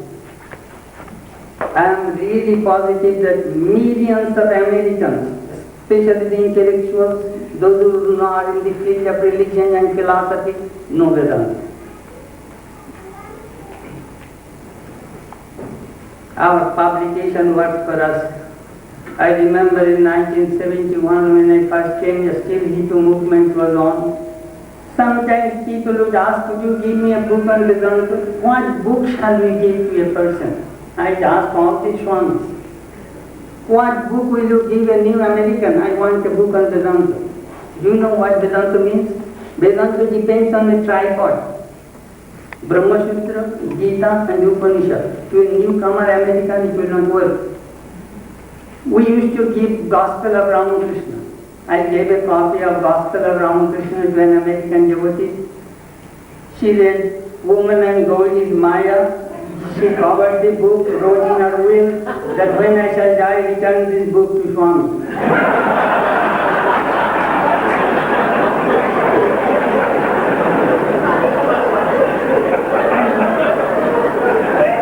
And his sister sent the book to me. Then I was a proofreader when I joined the monastery. I worked on a book, Vedanta, Voice of Freedom. I thought, do you know what book we used to suggest? Vedanta for the modern man, Vedanta for the Western world, when I was in Hollywood. I found it was Swami who brought Vedanta to the West. I divided Vedanta into 12 sections. What is Vedanta? The philosophy of Vedanta, the religion of Vedanta, God and man and Vedanta, the concept of Maya. Karma Yoga, Jnana Yoga, Bhakti Yoga, Raja Yoga. The goal of Vedanta, Vedanta in practice, and the universality of Vedanta. That book created a miracle. Immediately it was translated into German, into Dutch. Some people are translating now into Portuguese and Spanish. That book I sometimes suggest people to read. It has been gone to many universities and colleges also. Sometimes in this country people evaluate religion through money and people. It doesn't work that way. I remember Joseph Kaplan, who was the famous physicist in UCLA, told me, Swami, when Billy Graham calls crusade, 60,000 people come. I told him, when Carol Burnett or Oprah Winfrey did the show, she did attract millions. So Carol Burnett is greater than your Billy Graham. It does not go that way. Especially Sri Ramakrishna's religion. Gather honey inside. If the flower blooms in the deep forest, the bees will go according to their own effort. One day Sri Ramakrishna was in Samadhi in Dakshineshwar. Keshav Chandra Sen said, Sir, if you allow me, I can preach you. What? You want to preach me? The power which is within me, if it wants to manifest even the great Himalayan mountain, will not be able to suppress it. Whom mother makes great, he becomes great. Sri Ramakrishna's message will spread. The Vedanta message will spread. We are all farmers. I tell you frankly, Sri Ramakrishna's 5 disciples came to America. They planted seeds all over the country. Then came next generation. Then came this new generation. We are all farmers. We are planting seeds all over the country. It will take time. Read the history. Buddhism, Buddha 560 BC. It is Ashoka 270 BC. It is during the time of Ashoka Buddhism spread. Read the lines, history of Christianity. It is Emperor Constantine first became Christian. When the Romans became Christians, Christianity spread. The next emperor forced everybody to become Christians. You see, England became Christians in 597 BC, AD. Do you know what happened? At that time, if the king and queen becomes the Christians, the whole country becomes Christian. That is not possible now. It is democracy. It is not democracy. It will not work that way.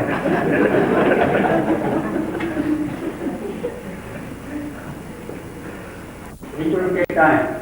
Swami Vivekananda gave about the future of Vedanta.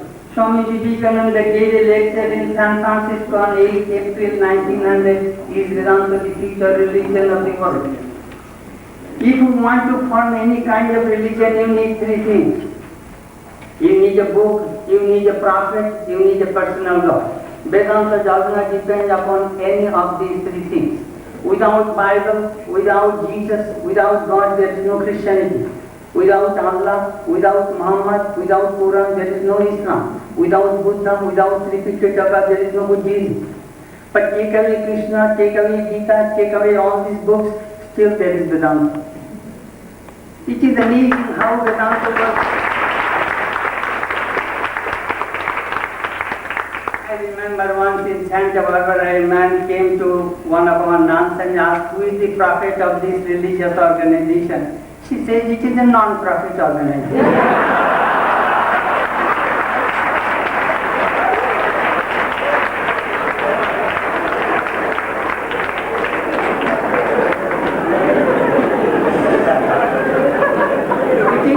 It is Swami Vivekananda who redefined religion for America.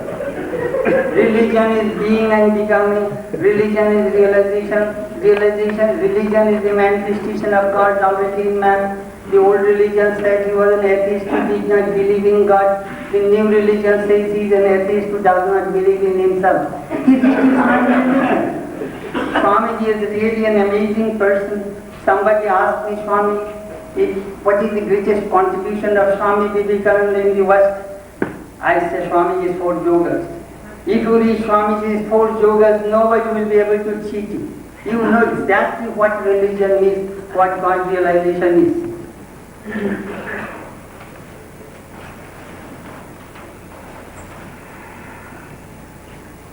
America is a wonderful country for Vedanta. Swamiji loves America. I love the Yankee land. I like to see new things. I don't care a fig to look about old ruins, smoke alive, out about all histories, and keep sighing about the ancients. I have too much vigor in my blood for that. In America is the place, the people, the opportunity for everything new.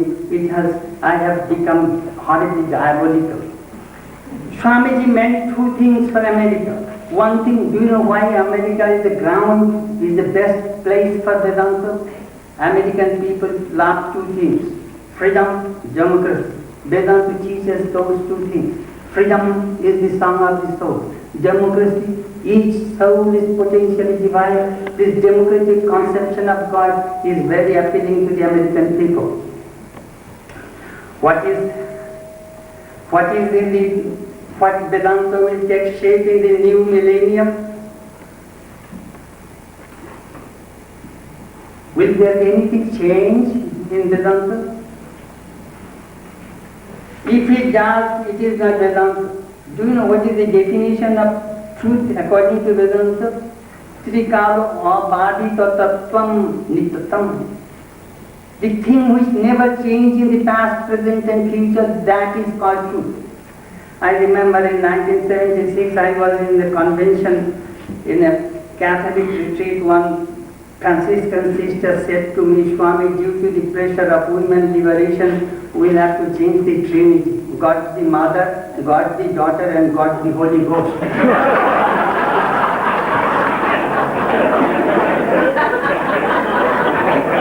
God the Father, God the Son, God the Holy Ghost, you will have to change it. And the sister, we have no problem.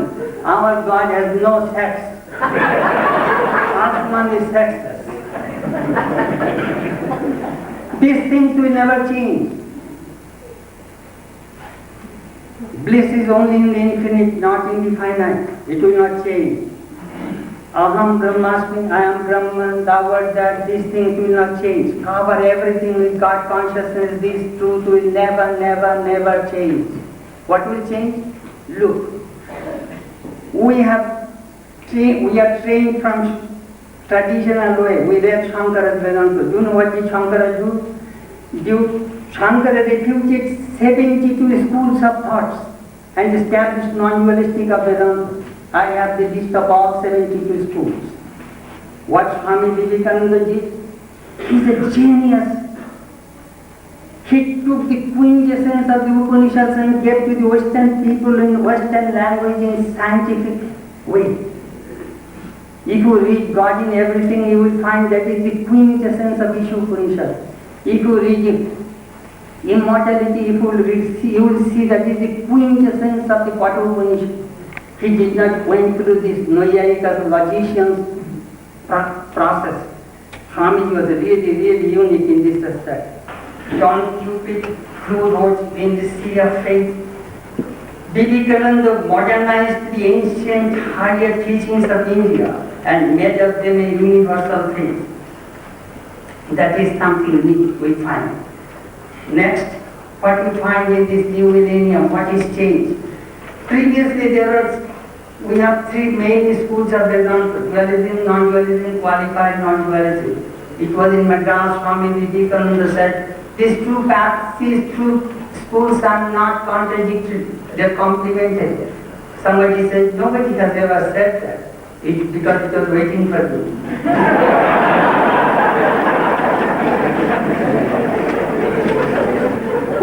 The concept of original sin, that is also something new. It was on 19 September 1893, Swami Chidananda read the paper Hinduism at the Parliament of Religions in Chicago. There he mentioned, it was shocking. The first shock in Christianity came from Darwin's theory of evolution. Second shock came when Swamiji said, ye children of immortal bliss, sinners, it is a sin to call a man so. It is a standing libel on human nature. What a beautiful message Swamiji kept to us. Harmony of religions, all other Swamis will speak. It was Swami Ramakrishna who experimented and verified these things. Nobody, none in this world has ever experimented other religions in their lives and got the result. You remember Canterbury Archbishop refused to attend the Parliament of Religions in Chicago. I heard from Swami, London Swami. Now that Canterbury Archbishop read the Gospel of Ramakrishna. During his installation ceremony, our London Swami went there.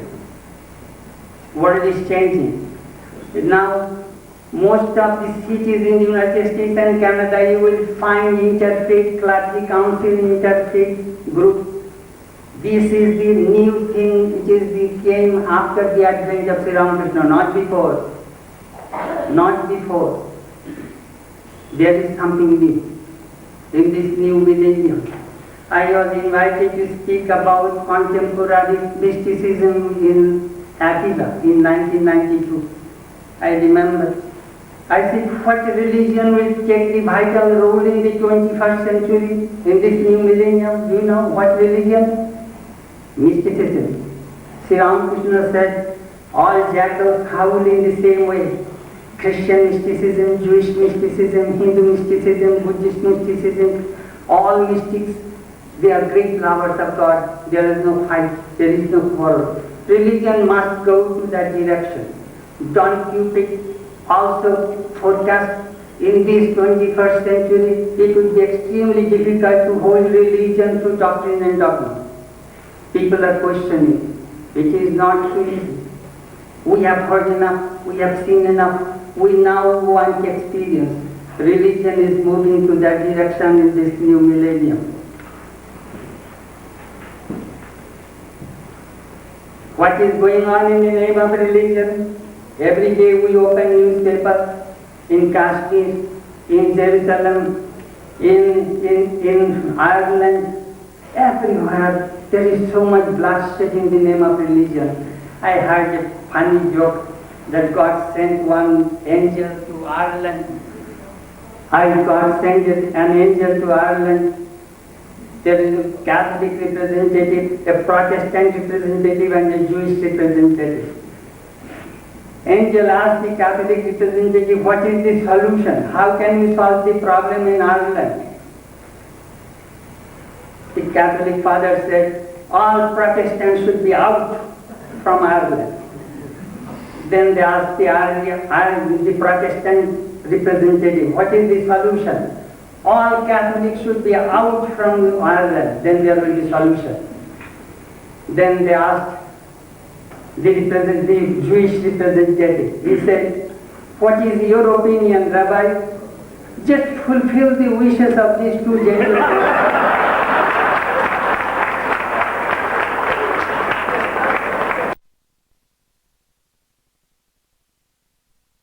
Solve the problem in Ireland. The Catholic father said, all Protestants should be out from Ireland. Then they asked the Protestant representative, what is the solution? All Catholics should be out from Ireland, then there will be solution. Then they asked the Jewish representative. He said, what is your opinion, Rabbi? Just fulfill the wishes of these two gentlemen.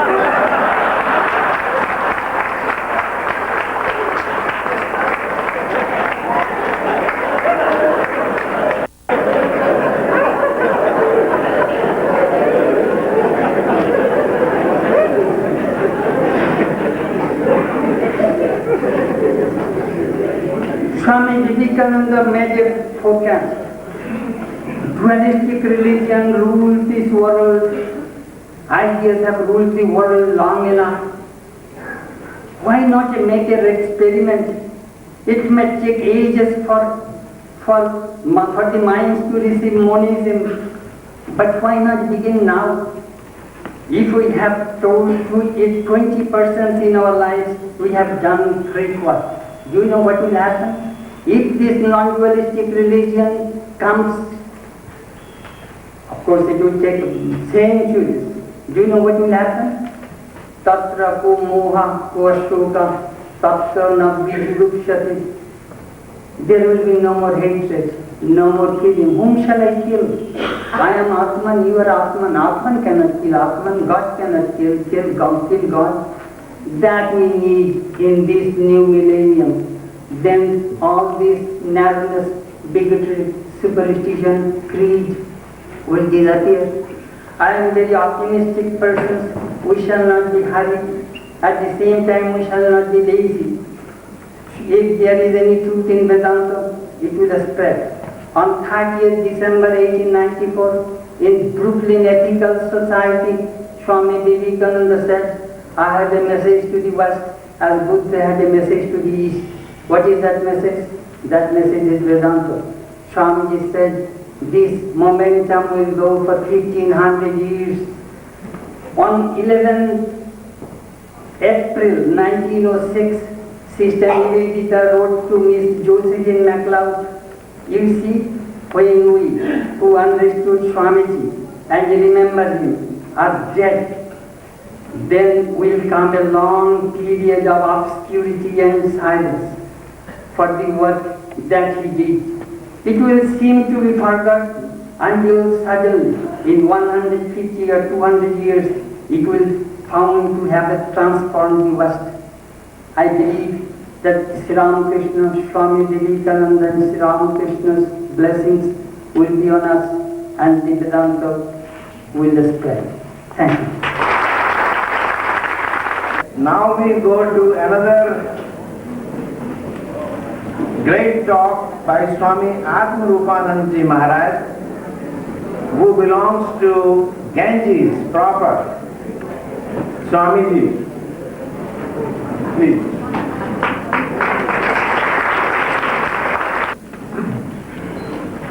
Om Vishnurva Tripurantako Bhavatu Va Brahma Surendrotava Bhanurva Shashalakshanoта Bhagavan Buddhota Siddhotava Ragadvesha Visharati Moharahita Sattvanukampodhyato Yas sarvai sah samskrito gunaganais tasmai namah sarvada. The Supreme Reality and its messengers are known by various names and various traditions. But as for me, I offer my worship always to the one belonging to any tradition and going by any name, who is free from attachment and hatred, who is free from worldliness and delusion, who is filled with compassion towards all living beings, and who is possessed of all noble virtues. Om Shanti Shanti Shanti Hari Om Tat Sat. Om Peace, Peace, Peace be unto us all. The revered Swami Gautamanandaji Maharaj and other revered senior Swamijis, beloved brothers and dear friends, I'm very happy to be here and very thankful to Swami Chidanandaji Maharaj for the invitation, the opportunity to be here. As you just heard, I belong to this place. This is where I started and had my formation in monastic life. And it's a wonderful experience to be here again after so many, many years. I left here in 1975. And so walking around the grounds yesterday and today, it's quite a shock to me to see buildings that were not even here when I was here, that now are old buildings. And to see buildings that I lived in that are not even here anymore. They were so old that they were destroyed. But it's a great pleasure to be here on this sacred ground, where so many people poured their heart's labor and their dedication. So many devotees gave generously to the building and upkeep of this property. So it's a great opportunity to be here again. Let me first say, before coming to my topic, a word about the theme of the weekend, Vedanta in the third millennium.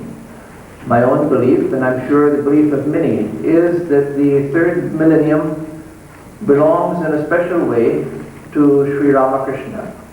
Not in a narrow cultish way, not in the sense that we're going to make everybody in the world a member of our Vedanta societies. No, not in a narrow way, but in the sense that Ramakrishna's ideal, Ramakrishna's teachings, the ideal of the harmony of religions, the ideal that the purpose of life is to realize God, that these will become the themes of the millennium in time.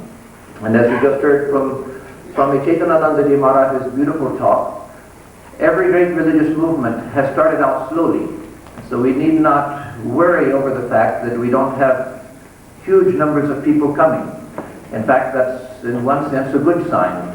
Our growth has been steady, small but steady, with an emphasis on purity of the ideal. And in time, that's what conquers. And that's the only thing in time that matters.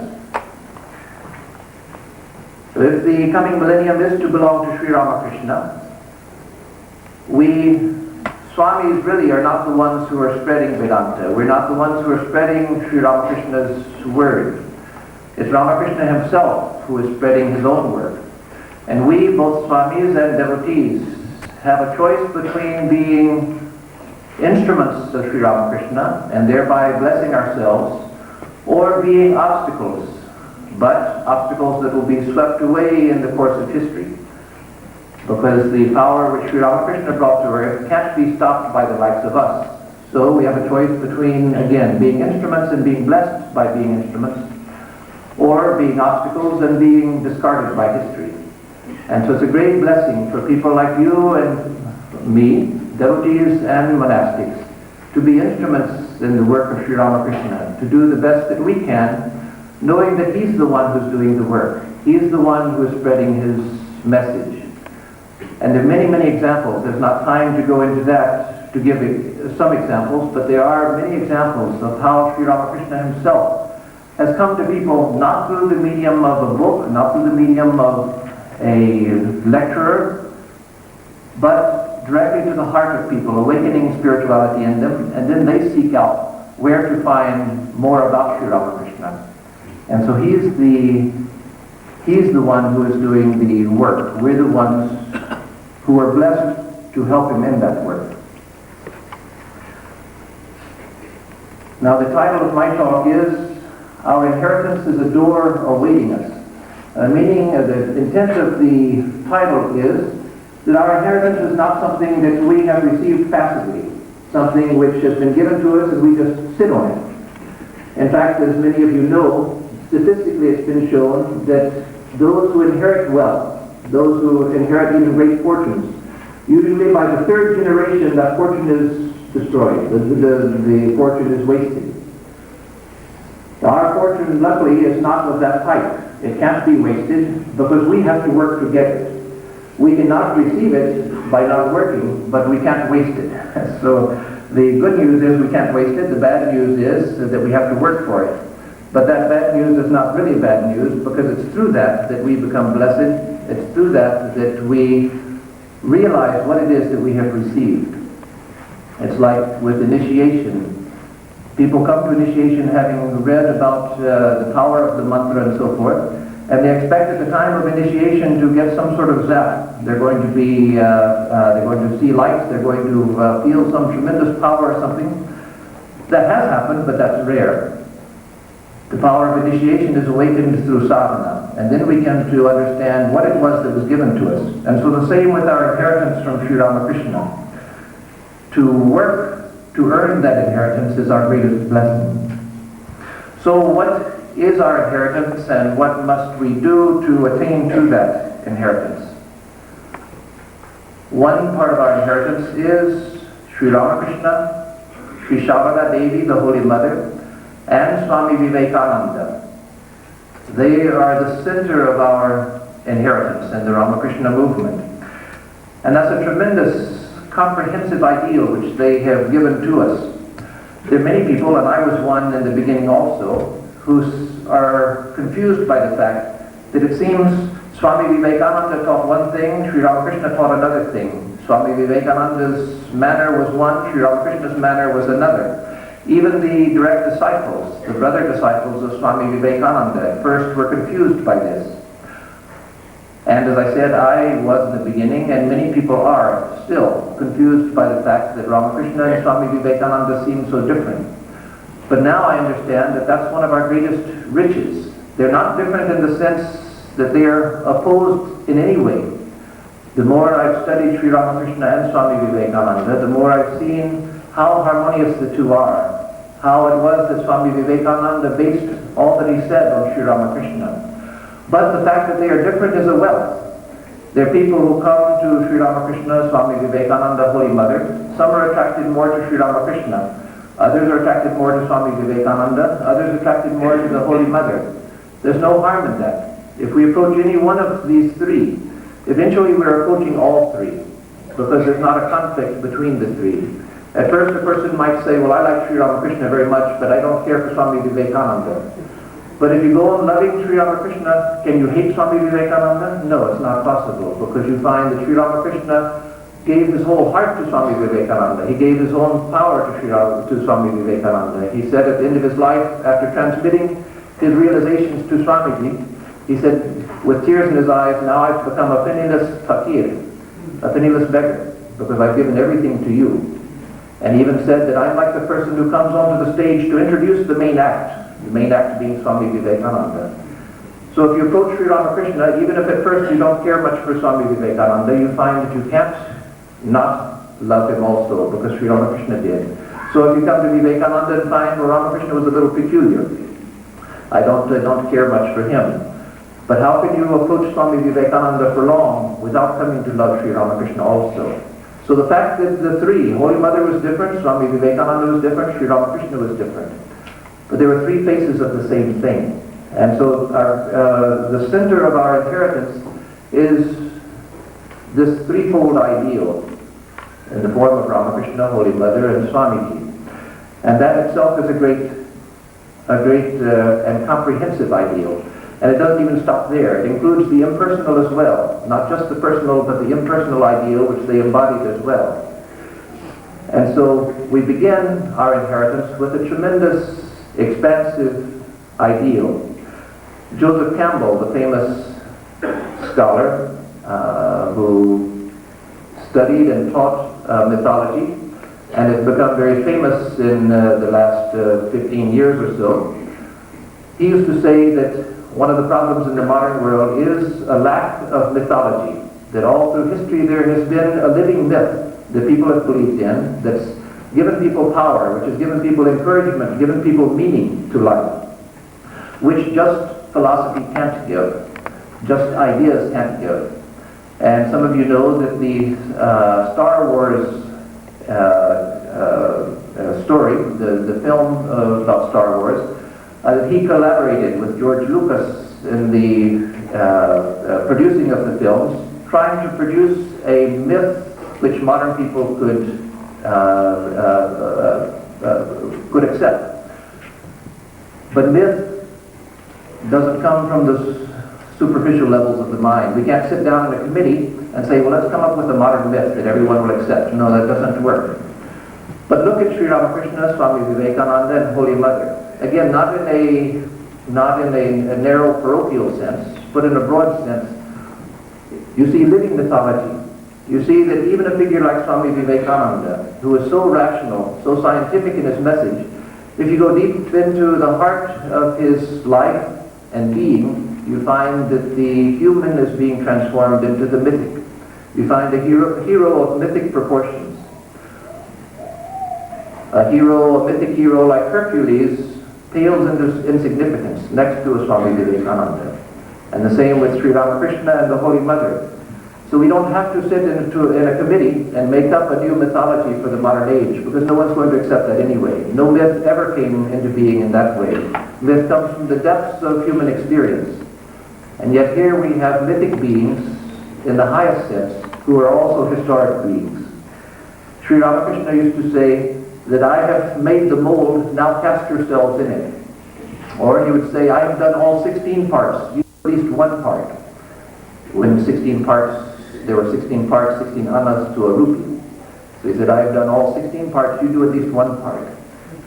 And so these mythic heroes, who are also very much historical heroes, they have given us the inheritance of themselves. For one thing, we have the memory of them, we have knowledge of their life, their example, which is a tremendous thing. We have their example which guides us, as Ramakrishna said, I have made the mold, now cast yourselves in it. But even more important, Ramakrishna, Holy Mother, Swami Vivekananda, they're not dead. The body dropped away, but they're not dead. Even Swami Vivekananda. What to speak of Sri Ramakrishna and Holy Mother. Swami Vivekananda said, as you all probably know, it may be that I shall find it good to get rid of this body, to cast it off like a worn-out garment. But I shall not stop working. I shall continue working until the whole world knows that it is one with God. I shall inspire men everywhere until the whole world knows that it is one with God. And so they are a living ideal. They're mythic, they're historical, and they're living.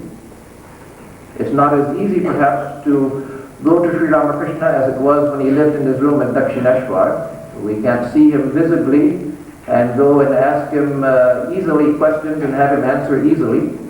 But we can still go to him. And there are those who have still seen him, and we can still ask him questions. And he has his own way of answering our questions. He has his own way of resolving the problems of our lives if we approach him. Once the Holy Mother was coming back from a deep state of ecstasy, and half unconscious of the people that were around her. She was speaking as if to herself, still lost in the ecstasy which she was returning from. She said, "How much Sri Ramakrishna suffers.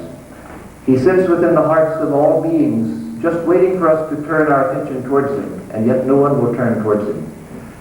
So again, he's a living ideal who's within each one of us, waiting for us to turn our attention towards him. If we don't, he's not going to punish us. Ramakrishna is not a policeman, but he is waiting for us to turn our attention towards him. And again, not in the narrow sense. We can turn our attention towards Jesus, towards Buddha, towards any great spiritual ideal. And that ideal is none other than Sri Ramakrishna, because he is Sarvadeva Devi Swarupa, the embodiment of all gods and goddesses, that is, of all spiritual ideals. In fact, those of you who have studied his life know that his mother, before Ramakrishna's birth, she used to see countless gods and goddesses coming to pay their respects to her as the mother of Ramakrishna. And she even said, "I saw many countless divine forms that I had never even seen or heard of in the scriptures or in pictures."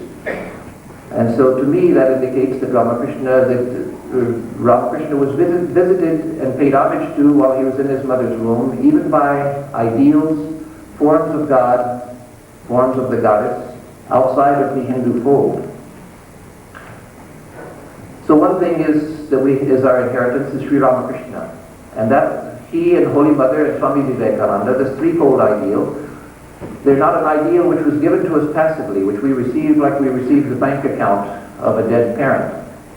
But they're an ideal that through sadhana we can come back to them. They're waiting for us. They're waiting for us to claim our inheritance, but we have to work for that. A second part of our great inheritance is a tradition.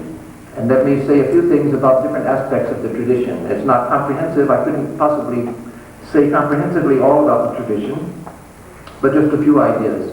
One is that we've inherited a tradition which is fearless of truth.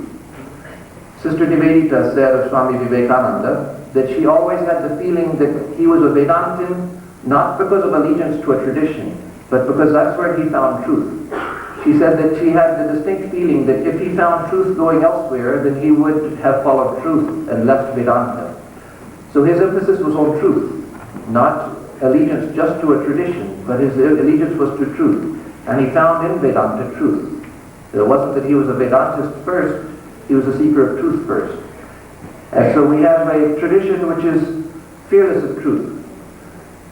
Again, going back to Sister Nivedita, she mentions that when she was traveling with Swami Vivekananda and Josephine MacLeod and Sarah Bull in North India, one of the devotees, that was Josephine MacLeod, used to criticize Nivedita for not being able to accept everything that Swamiji said. Josephine MacLeod said that I was able to accept everything he said as truth from the very first time I heard him open his mouth. And yet Nivedita would question and would challenge Swamiji. So one day, a few days later, Swamiji said, "Let no one feel bad that they have challenged me. I challenged my master, Sri Ramakrishna, at every step, and therefore I know every step of the path." And so we have no need to fear truth, and we have no need to fear the quest for truth. That's why Vedanta is big enough even for the atheist, for the agnostic. Swami Vivekananda used to say that the atheist or the agnostic is better than the lazy religious person who accepts just because they're too lazy to think for themselves. And somebody said that this is true, well, okay, I'll accept it just because I don't want to bother my head about it. So we have a tradition which is fearless of truth. We have a tradition which is based on holiness, that is purity of the ideal. And that also is something that we have to work to maintain, something that we have to work to realize in our own lives and to pass on to the next generation, to maintain the purity of the ideal which we have received. We have a tradition of practice and realization, that is, practice leading towards realization. We have a tradition in which many, many people, monastic and lay people, have dedicated their lives to realizing the truths of Vedanta. It's the realization of truth which is our goal, the realization of truth which is spiritual truth, which is our goal, and the means is through practice. And so we have a wonderful tradition behind us of practice. We have a wonderful tradition of sacrifice as well. When you think of the great Swamis who established the centers around this country, how many of them started in small apartments, rented apartments, and they spoke in rented halls. Some of them went with very, very poor food. There was one Swami, Swami Vivekananda in Southern California, who at one time had to live practically on popcorn and milk for lack of funds for a better diet. And so our work here is established on the sacrifice of many people. And that sacrifice continues, both among the monastics and the lay people. The sacrifice to establish Vedanta in our lives and to give opportunity to others also to find the same that we have. Sister Nivedita said about Swami Vivekananda that he appealed only to that which was best within humankind. And that's part of our tradition as well. A tradition which looks to the divine within people. A tradition which looks to the good within people and seeks to call that out. In fact, it's an amazing thing that you can find for yourself, that as you practice trying to look on others as divine, even if you go into the grocery store or a department store, you'll find that if you practice that, then even the sales clerks, even the person behind the cash register will begin to look at you differently. They'll begin to look at you in quite a different way than they did before. And that's because by our effort, by trying to see the divine in others, we can begin to call that divine out in others. We begin to call out the noblest and the best from other people. So that also is our tradition. So one thing is the threefold ideal of Sri Ramakrishna, Holy Mother, and Swamiji. The second thing is the tradition which has flowed from them and which is continuing to be built. A third thing, and the last thing, is the Sangha, the monastic order. But the Sangha is much larger than the monastic order. The monastic order is at the heart of the Sangha, but the Sangha includes all of you as well. The Sangha is comprehensive. The Sangha is the Ramakrishna movement. And that's something which all of us belong to. Swami Vivekananda, when he was in this country, he debated for a long time whether to organize or whether not to organize. What is the value of organization? What's the difficulty of organization? What harms are introduced by organization? And it said that for a long time he would walk up and down debating this day after day, the virtues and the problems inherent in organization. Finally he decided that it was best to organize. That by organizing he could preserve and continue the power, he could preserve, continue, and channel the power which Sri Ramakrishna had brought to earth. And without that it would be dissipated. So we all belong to a Sangha, which was organized by Swami Vivekananda, and which is an organic whole, something which is continuing to grow and continuing to develop. Swami Vivekananda never cast it in iron, but he left it free as an organism to grow and develop and to meet new challenges, which is one of the great things about Swami Vivekananda and his teachings in general. He didn't answer all of our questions. In fact, oftentimes he posed questions for us. He freed the human mind. He didn't lock the human mind in a box. In fact, people have sometimes complained that Swamiji didn't leave a comprehensive, consistent philosophy. Well, thank God that he didn't leave a consistent, comprehensive philosophy. And I think he did that purposefully. But as soon as you make a philosophy perfectly consistent, it's the very nature of the intellect that you lock out any opposing views. You've made, in order to get consistency in this realm, in the realm of the ordinary intellect, you have to say, this is inside, that's outside. But Swamiji never did that. He opened the human mind to all possibilities. And so with the Sangha. He made it a living organism. What's the difference between a Sangha and a crowd? We go to New York City, or better here, we go to Chicago, and we can walk out on the street and when work is out or when people are going to the office and see huge crowds. But it's not the same as the gathering here. The only similarity is lots of people. But the crowd is quite different from a community, which is a Sangha. One thing that distinguishes a community from a crowd is a common ideal. The crowd they're there for diverse reasons. We're here for the same reason, because of spiritual life, because of the spiritual ideal. And again, not in a narrow sense, not in the narrow sense of a particular doctrine, a particular way of looking at Sri Ramakrishna. Some may look on him as an avatar. Some may look on him as a great saint. Some may look on him as a guru. Some may look on him as a wise man. However we look on him. But the ideal is common. A second thing which distinguishes a sangha, a community, from a crowd is mutual love. Mutual love. If you go to Chicago at rush hour, there are lots of people. They don't have a common ideal, and they're not there because of mutual love. But people here are. That's why we've come together, and that's what we want to foster. The disciples of Ramakrishna said, we were attracted to him by his great love. We didn't care for his philosophy and all of that. First and foremost was the tremendous love which he had for us, which drew us to him. That's part of our inheritance also, and that's part of what we have to foster. That's something that we have to cultivate, to be sure that we don't lose that great part of our inheritance.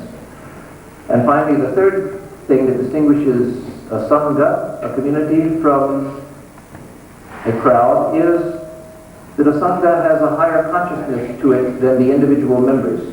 So that when a member comes into the community, their consciousness is raised just by being in the midst of the sangha. Again, if you go into a crowd in Chicago, you find that there's not a higher consciousness of the crowd that automatically lifts you up to a higher level. But in a sangha, that should be. That's the whole purpose of the sangha. Is Swami Vivekananda said that the sangha is the mystical body of Sri Ramakrishna. Now some people might say, a cynical person might say, well, Swamiji just borrowed that from the Christians about the Christian church and said it only in order to preserve the organization, because he felt that if people had that idea, that it would help to preserve the organization. But no, Swamiji, there was nothing cynical nor manipulative about Swami Vivekananda. He said that because he saw it. He said that because he knew it. That the sangha, the monastic and devotee community, is the mystical body of Sri Ramakrishna. And in that, we can find Sri Ramakrishna.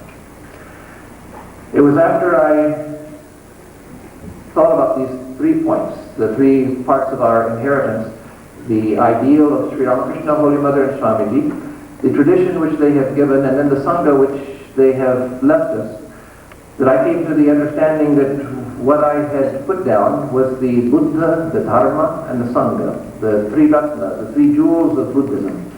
The Buddha, for us, Ramakrishna, Holy Mother, and Swamiji. But a Buddha community, which includes others as well, not just Ramakrishna, Holy Mother, and Swamiji, but it includes Jesus, Gautama Buddha, and other great souls as well.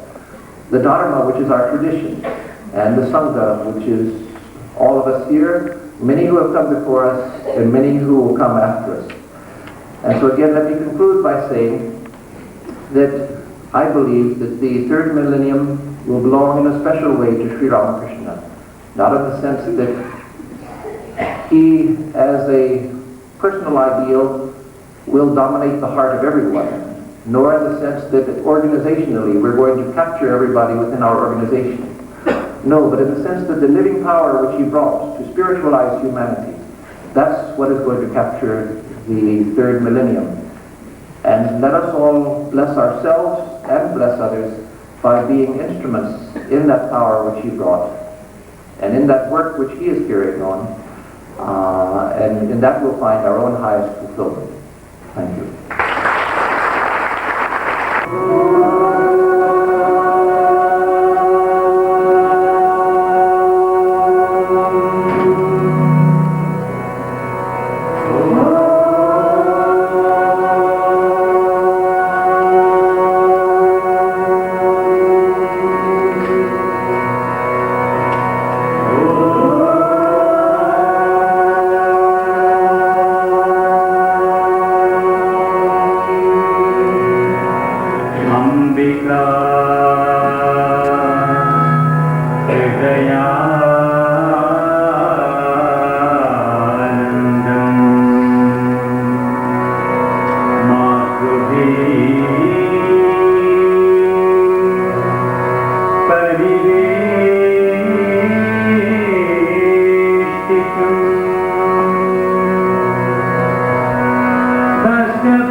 Madhu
Devi Swarupa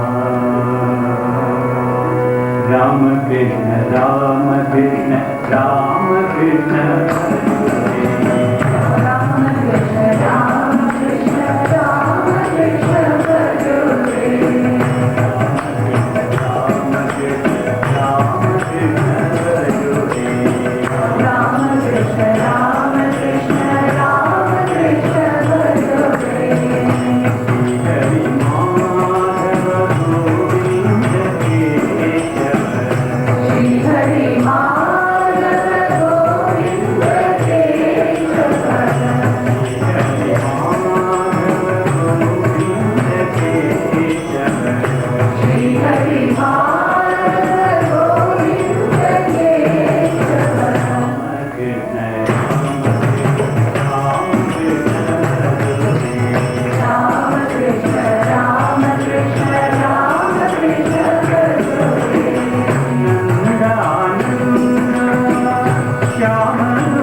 Narayani, Naraswarupi,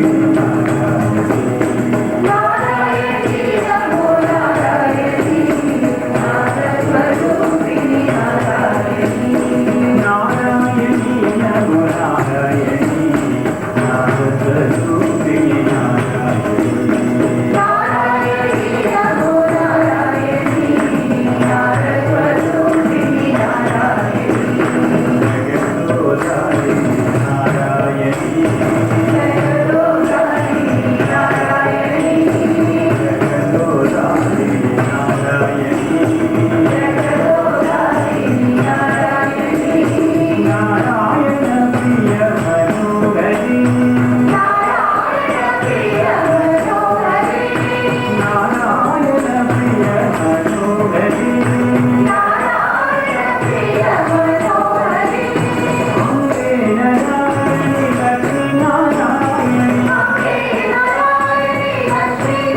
शिवाय परमेश्वराय शशिशेखराय नमः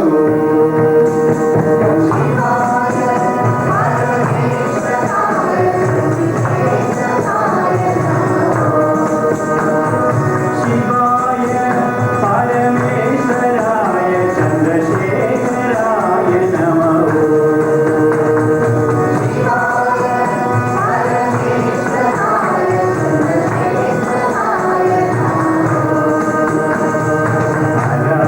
Narayan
Shama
most fantastic bhajans rendered by Mr. Rambala and his group.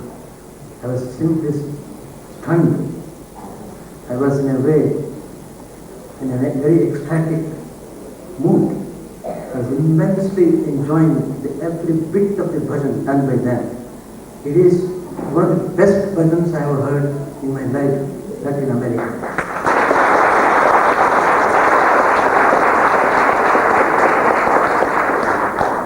And it is a very befitting prayer for the beginning of the conference, the historic conference, Vedanta, the third millennium. It is really, really remarkable. And I thank Mr. Rambal and his group immensely on the behalf of our ashram and on the behalf of all the devotees here. We offer our grateful thanks to them.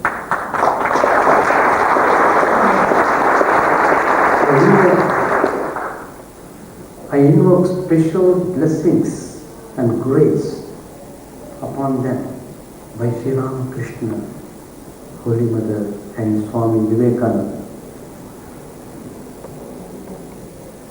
And today's program, well started, and all of us were well fed. The devotees working in the kitchen, how devotedly and dedicatedly they have worked very hard to see everything goes very well. And I should say and acknowledge they have done really well.